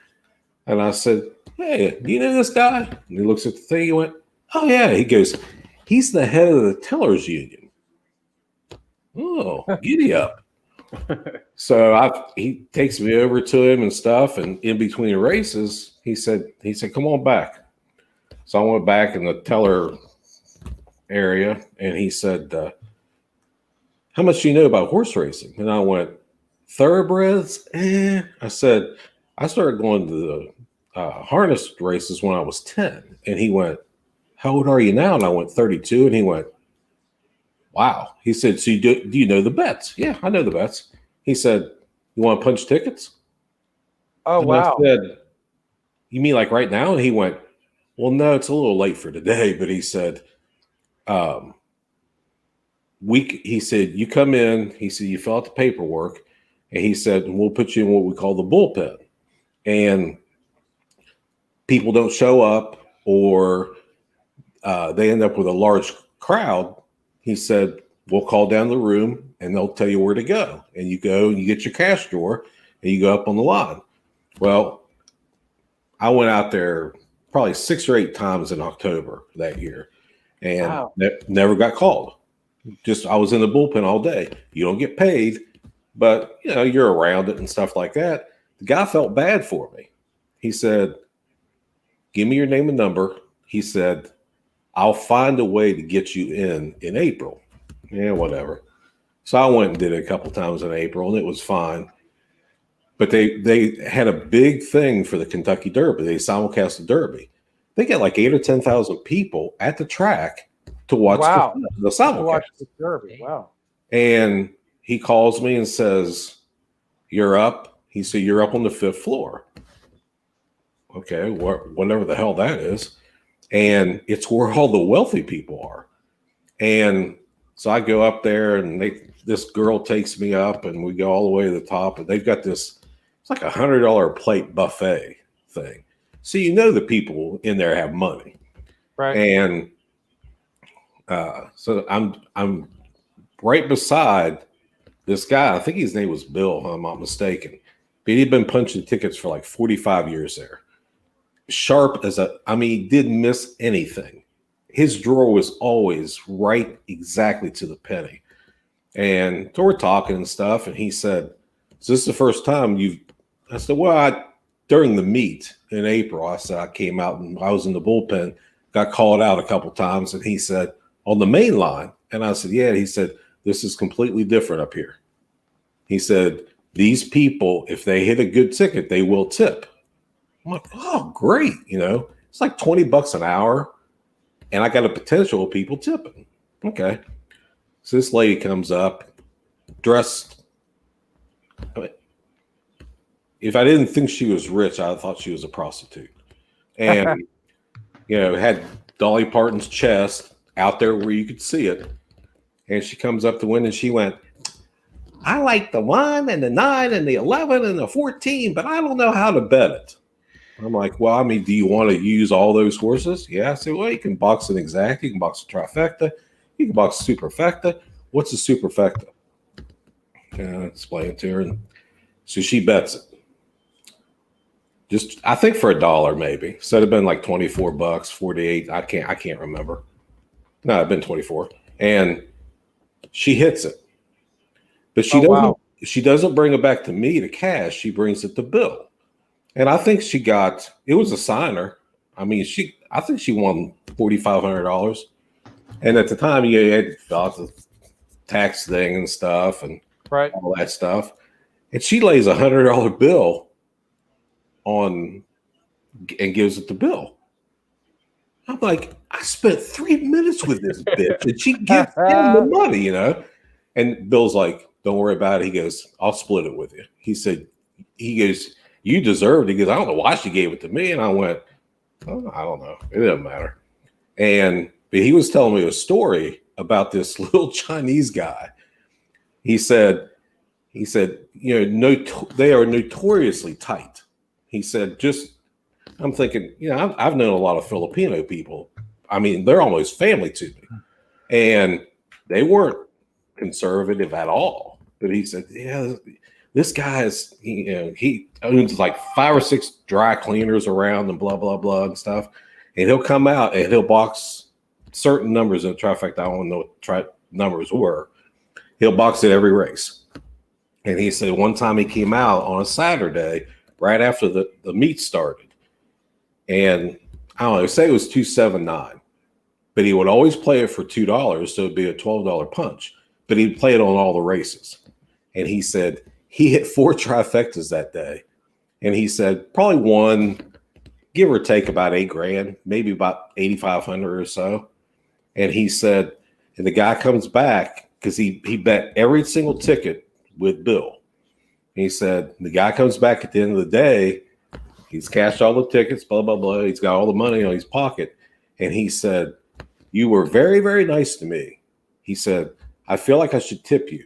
And pulls out $1 and lays it down. And Bill said, hey, you know what? Thanks. You know, but I'm like, $1. You thanked him for $1? And he went, you never question a tip. He goes, they don't have to tip you. Right. I like to find Bill now because hell, I'm tipping 15% at the damn hair place, and I ain't got no damn hair. So yeah, it's like, but it was wild. But they had a view. We got to go in the buffet room after the races were over and look. You ought to see the view of that track. It is absolutely stunning. Everything is green and brown. I mean, it's just unreal. Yeah, it's a green that I've never seen before. If you've been to Saratoga, I would say that's comparable. I've been to Saratoga twice, but a long time ago with my dad. Yeah, both those tracks are just. I mean, you got to go if you have the opportunity. Once you got to go. Well, I had planned on going this year before all the shit hit the fan. Well, yeah, I think a lot of people made plans that unfortunately they're not going to be able to. It's not too far away from Cooperstown, and we went up to Cooperstown, and then we hit Saratoga. Right. Probably, I don't know. This is like late '80s, early '90s, something like that. I was up there in '88. But I wanted to go to Saratoga Harness, and we were in town, and there was like nobody there. They didn't have any really good races, So we left and went over to. We missed, I think, the first 3 at Saratoga, but yeah, both of those places are just. I've been to Del Mar. Del Mar is really nice, but it's not green. It's right by the ocean. But Sure, and yeah, you're not going to get cream. But yeah, Keeneland's just absolutely an amazing place. Yeah, and there's some of the camera angles are just amazing. That Yeah, and stuff. Very, very cool. Cool if story.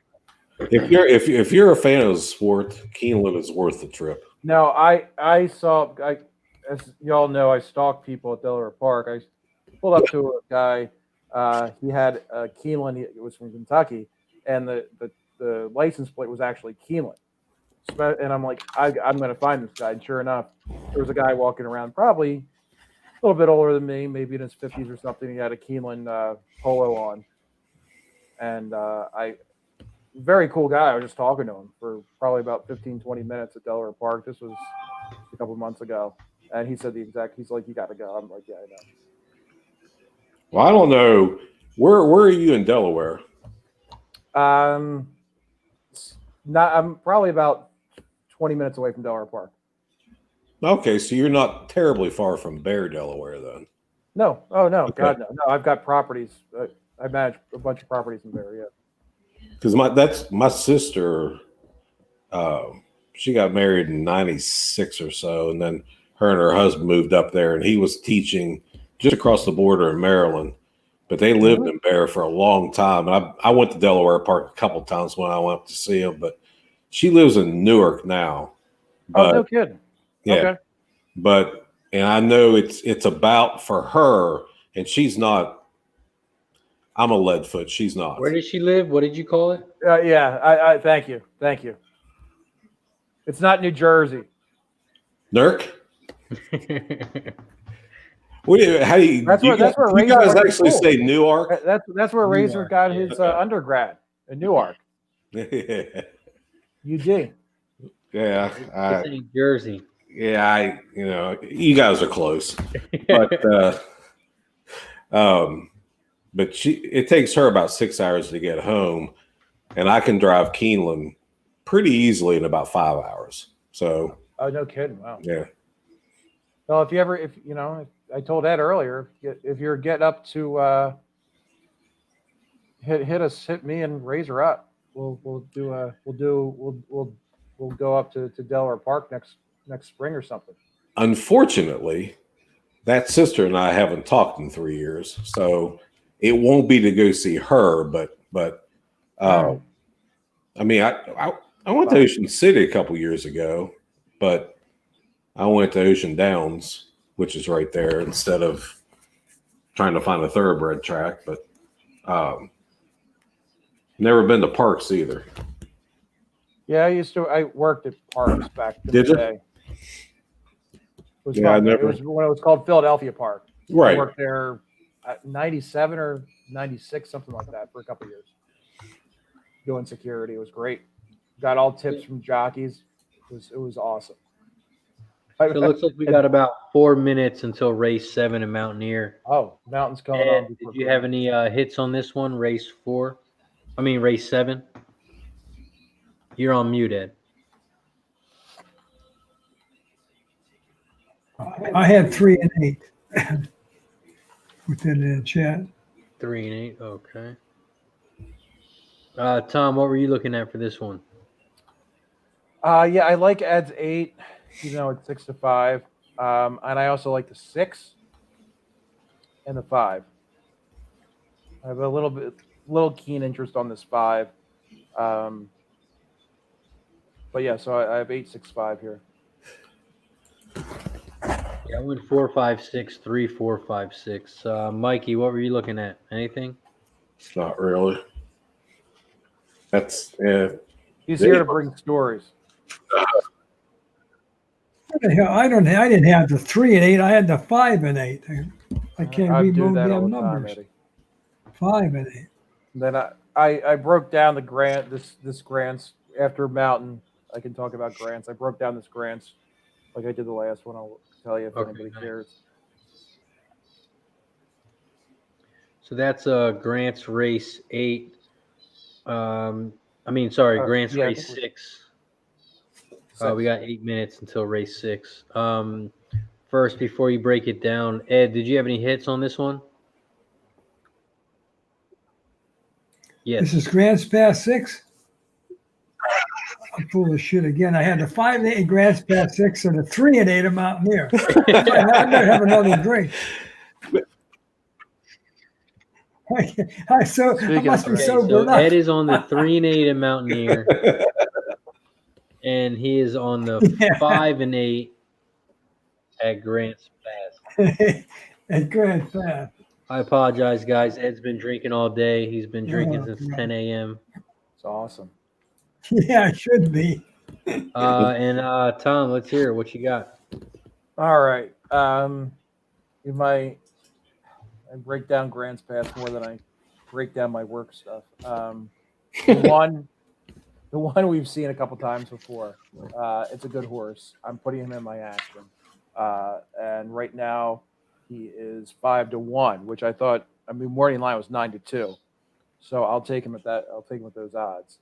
The 5 is the most interesting horse of the night. Take a look and see when the last time he ran. Last time he ran, I'll tell you, was when I was about 20 pounds ago. It was about 3 years ago.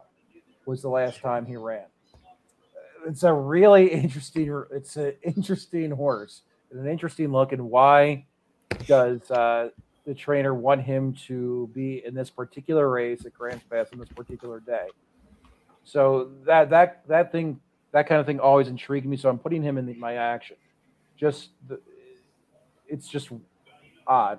The 6 we've seen a couple times. I like the 10-1 odds, and the 7 is kind of my wild card here. The 7 keeps on improving. So I'm doing a 1, 5, 6, 7 trifecta here, and I think I might do the 7 to win in place, and I might just throw, just for the hell of it, a couple bucks on the 5 because of that crazy long layoff.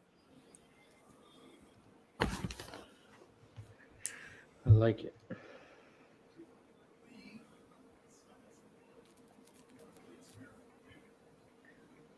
Looks like USMC is on the 2 as a long shot. Cool. No offense, Devil Dog, but I hope your horse gets rickets. This kid, man. As long as one of us wins, man. As long as somebody in the chat wins or one of us wins. By the way, nice hit, Tom, in that one race. I boxed 2 and 4 instead of 2 and 8, and that was my shame bet. Yeah, like I said, that was a pure pedigree play. Yeah, it worked. That's what always cracks me up about Kevin is, he'll pick one and like I'd bet it and stuff, and then it'd come in or it wouldn't come in, and he'd be like, "Well, I just, it was just pedigree and stuff." Hey, he knows more about pedigree than I know about thoroughbred handicapping. So, Yep. There's no reason to apologize. I mean, hell, he was giving out $40 and $50 and $60 horses this summer. It's like, Yeah, he sure was. Yep, he gave out a a nice hit, a couple nice hits. Hey, Gas. How you guys doing? Good. Just we came home with a nice 21-1 shot last race at Grants. Oh, Yeah, sweet. yeah. So it was good. I put it out there. A couple fellas in the chat hit it, so it's always good. Razor's on the 2, 4, 9 here. 2, 4, 5, 9. Okay. Yeah, I'm on the 4-5. For Grant. they're off at Mountaineer. Yeah, on the back's good. Mountaineer race 7, the 4 and the 6 are out front. Absolute. 4, 6, 8, 3.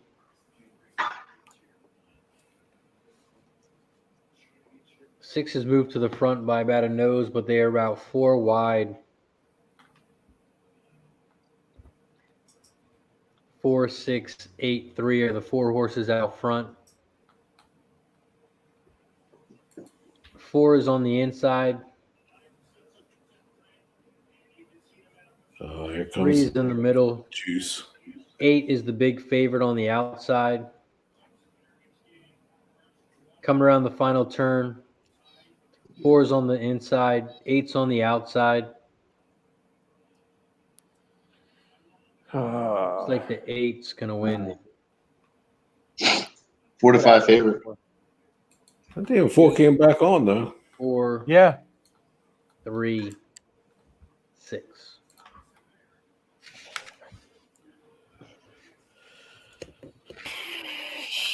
All right.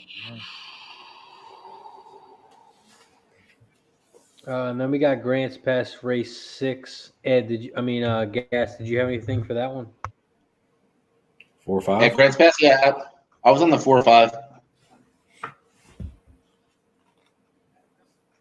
The 5, the horse that hasn't run in 3 years. The most interesting horse of the day.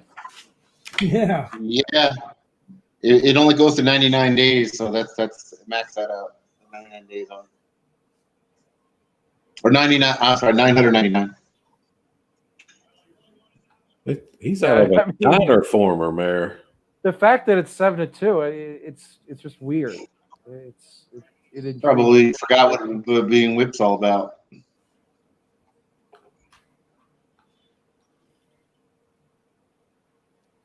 That's the Yeah. name you used to see all over pedigree lines. You just don't see it anymore. Dynaformer. Yeah, Yep. no, that's something. No, I know, Trusty. I'm just a blind squirrel finds a nut every once in a while. So I had to pat myself on the back. Nice job, Wally. Oh, cool, Wally. Double cheeseburger. Wear that hat, man. Wear that cashew hat. Well, Wally had he had $10 on that 8 at Grant's last race, 2 races ago. So he's been cashing left and right. Yeah, you're right, Mike. Yeah, the 5's been collecting unemployment for 3 years.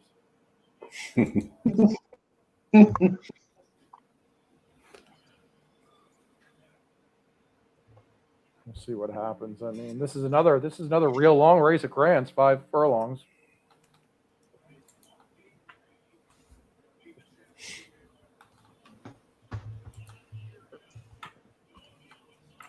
At least that last race about near the horses didn't look like they were like walking the Green Mile. They didn't look like they were going to the glue factory. They actually had some pep in their step. Those first 2 races ago, it looked like they were none of them wanted to run.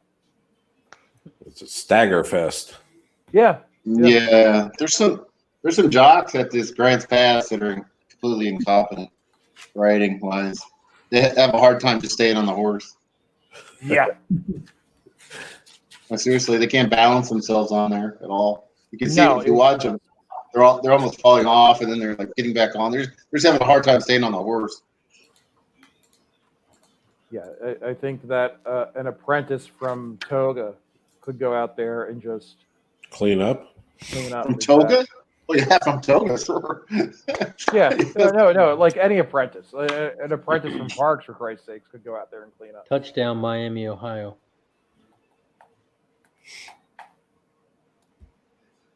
Miami. I think that's what they say it there. I was told. All right. It's All right, close. they're off at Grants Go, Pass bro. race 6. Oh, that's damn 8. Looks like the 8 got out to the front. Screw you, 8. 8, 2, 4. Yeah, nobody wants you 8. Oh, they go wide. Holy shit. Couple horses going far on the outside. Whoa. That must be a really sharp turn. Yeah, because that Like a quarter-mile 2 track. last race or 2. Yeah, that was bonkers. The 8 is still out front. 8, 2, 3. 8 is out about You eight. 3 horse lengths. The 3 has moved into second. Doesn't help me. This 8's going to wire it. And no one is going to catch the 8. At 3 to 5. Yeah. Thought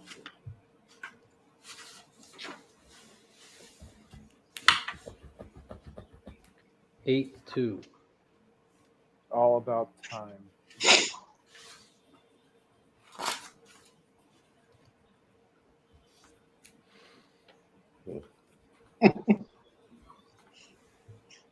Did you see that extra point, Razor, by Miami? No. Ohio? That was just barely crept over. Like it was the most weakest kick I've ever seen in my life. It's like From that, it was like, you know, it's just a regular old college extra point. It just crept over. Just I got Mikey P and I were talking earlier, and I told him I'd explain something to him tonight. This game is the hardest. You don't get too down on yourself if you lose, Mike, because you can't be perfect. Nobody's perfect in this game, and like I think I was told you, if I win 3 races, if I get the winner 3 out of 9 races at Parks, I'm pretty happy. So just don't get too down on yourself as a new capper if you're not getting everything. That's at anybody in the chat, but I know Mike in particular was asking me. Just keep on doing it, keep on studying, and you know, just keep on learning. It's kind of like what I was doing earlier, asking Razor and Ed a couple angles they do. Just keep on asking, and that's again, anybody in the chat, just ask us. And nobody knows everything. If we did, we'd be sitting on an island somewhere. But that's just my advice, Mike. That just don't get too down on yourself, because it's shitty. It's a tough game. I think that goes what you're talking about, you know, money management, you know. Yep. You guys kind of joke like, you know, I maybe bet more than everybody else, but that's only because I started out with the minimals and I just built up my bankroll by having success, you know, over a long period of time. So it's not that I'm like taking money out and just start, you know, gambling it. I've just worked up my bankroll from my gambling funds and try to keep it separate. And when I do take money out of the gambling fund and put it in my regular, you know, I do it in a, you know, once a month kind of thing, or, you know, whatever I can do. But that's kind of the way I handle it. I separate my funds out. I treat it like a business. And so, but it takes a long time. It took me years and years and years. It took me a long time to start turning a profit. Yeah. So, and this is a great it takes some question. discipline. It's hard sometimes, you know, because a lot of times you start recognizing trends and like what a horse should be, you know, minimally for odds, and not pulling the trigger on horses sometimes is the hardest thing to do, especially when you like them and you just overbet and you just, you know, go the other way. You play off the race even though you have a pick in the race. That's actually one of the hardest things to do. What about this question this might be a better question suited for you and Gas of all people, but and I can answer it because I'm now kind of in the middle. I'm no longer small bankroll, but I'm no Gas. but you know, or Razor or Ed or anybody. But this is a great question that Alex had up there. How do you make money with a small bankroll? You can make money. You're just not going to make enough money to like, you know, like feed your lifestyle or something like that. But you can make a profit. It's actually sometimes easier to make a profit with smaller amounts because you're not affecting the pure mutual odds at all when you're doing that. You know, if you're betting $1 exactas, you're obviously not going to make a difference no matter what track you're playing. So sometimes for me, small tracks I can't really play. If I'm betting $20 exacta, it radically changes the exactas and everything else. You know, at like a track like tonight, like Grants Pass, I can't bet like that. I bet the bet, you know, $30-$40. Can't, because otherwise you're gonna change odds a lot. Right. Like, Zia is another one. Didn't have any money in there. I was watching Zia this afternoon. Shit, they got like $9,000 in the win pool, in the whole pool. I don't know what's going on there. It's like they're not getting any money in there. I know they carry them at the casinos here in town, but I don't know. And there's nothing else to bet on Tuesday afternoon. There's always somebody around the world that will bet them as long as they're running and they're available to bet. Little Parks action today. But yeah, I know what you guys are talking about. You're talking about that one horse with Jamie Ness, right? I had that horse. Yeah. No, I put out in our chat earlier at the Jamie Ness Daily Double. Couple people tailed. I know Old National tailed me. I was happy, and Melissa did. Yeah, and I didn't. The other two horses was like a 90-1 and a 70-1, and it's kind of an 11 horse, 12 horse field. Holy crap! Right? Yeah, Razor's like, please tell me you played the 1 all. I'm like, damn it, no. Yeah. I'm not. Yeah. Yeah, it paid like $2,200 for 50 cents, I think. But I said this 1,000 times, but the fun in racing is hitting the long shots, getting the big payouts. So to answer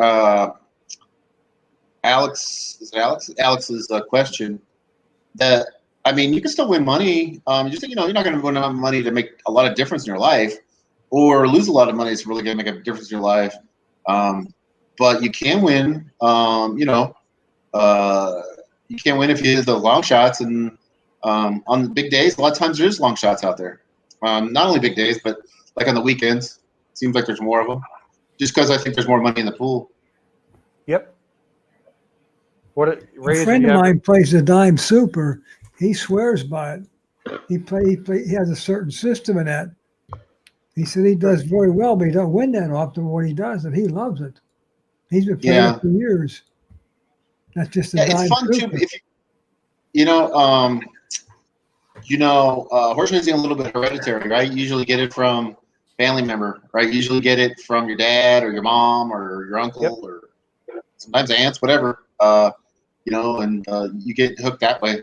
That's generally how it is. Usually, later on, you kind of get friends that go, and that's a lot of fun. When I was in college, I went to school pretty close to Santa Anita, so I was going to track, in the afternoons and stuff. I was playing baseball. The guys on the team like to go. A lot of the guys that were from like Arcadia High School or around that area, around where Guillermo is from. Oh, right. So, yeah. I was born around there, but I didn't grow up around in the LA area. But yeah, you just keep going and you kind of learn. I learned to read the form, but then I started getting into more computerized handicapping. Long time ago in the 90s somewhere. Oh, and then wow. So you've been doing data for some time then. Yeah. But it's like anything else, any endeavor you go into, you have to have that burning desire to get better and better. Handicapping is not a destination, it's a journey. And so there's nobody on this planet right now. There's some people better than other people, but nobody, I don't think, is like saying, oh, I'm already there, man. I don't have to work hard at this. I already got it figured out. Because this year, particularly with the pandemic, I had more time to sort of break stuff down. Especially when I was doing the shows with Jimmy every day, it pushed me, and it was good to get better and better and better and better. And the best thing I see are guys like DeRosa, the handicapper at Churchill. He'll make fun of himself. He'll be like, he'll tweet out his picks, and from the previous day, he'd be like, I didn't have a winner. He's like, I want to feel like jumping off a bridge, but it's like what I was saying earlier. Just got to keep on grinding and learning. And yesterday I think I didn't hit one thing at Parks. Today I freaking cleaned up. It's just it's weird. The other thing too, I said before, is the handicapping tournaments, the live ones where you got to go and sit at a round table with other really good handicappers, was a big part of my improvement over the years. Just hearing about them and how they looked at races and the products they use and the way they use them. It's a 3-day thing. You sit down there, you're there for 8 or 9 hours a day. Wow. what saddens me is, I think, from what I can tell, speaking to the management at Boyd Gaming, it looks like that has come to an end.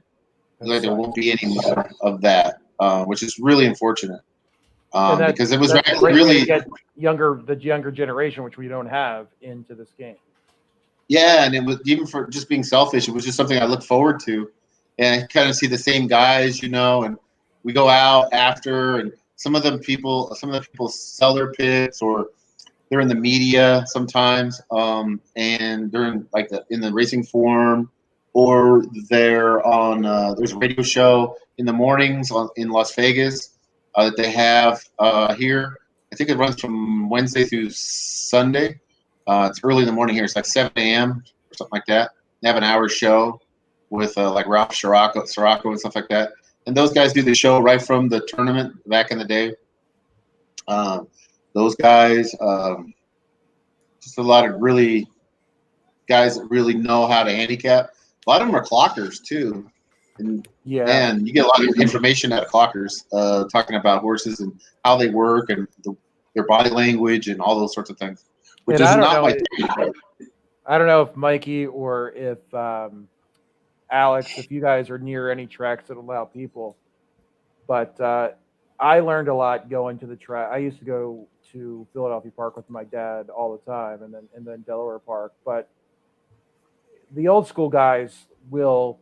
There's not, just like talking to Gas or to Razor to Ed. People like to talk, and you don't ask, hey, who do you like in this race? Just kind of be like, hey, I like the 3. What do you think? If you guys have tracks around you, you look for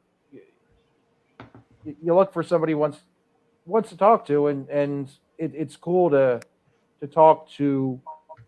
Oh, I love talking to old school cappers. It's one of my favorite pastimes, and that's kind of one of the things.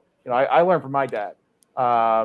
But I also learned from just not necessarily learn, but just experience different things from grizzled old dudes who that's all they have, and they will teach you how to, they'll show you how to read a form. I mean, that's one thing that is getting lost is people don't know how to read you give a program, people don't know how to read it.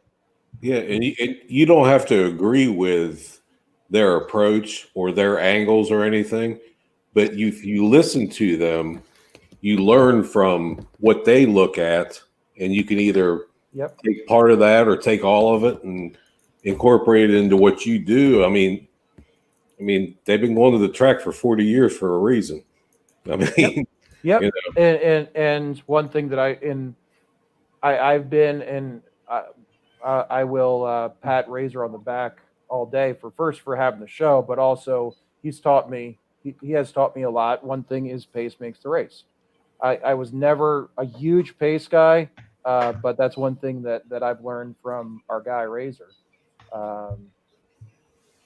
who's hosting the show, who hasn't even said a word in the past hour since we've been going off. But you learn from everybody. I guess the long story short is you never stop learning. For Mike, I feel bad. I don't mean to single you out, but that's kind of how we got down this hole. But you never stop learning. Real quick though, we do have Mountaineer race 8 getting ready to pop off.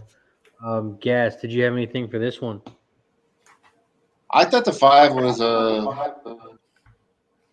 tough here. I didn't really. I know it's chalky, but it seems like the worst to beat. I didn't see a lot otherwise. Hey, Razor, I'm going to have to jump off here. All right, all good. Appreciate you stopping on. Hey, glad to see you. Come on, Mike. I'm glad I did. Fellow authentic owner. Nice to see you, my friend. Yeah. Hey, buddy. Off the stud we go. I mean, he goes. Hey. I wish I could. Right. I wish I could be retired to that. All right, guys, hit a big one. I won't be around for it, but hit a big one. Okay. Back on Thursday. You gonna hook up with us on Thursday, Mikey? I want to try to. Yeah. All right. Always good to see you, man. Miss you. I appreciate it. See you guys. All right, Mike. Appreciate you, man. All right, Mike. I'm on the 3 here at Mountaineer.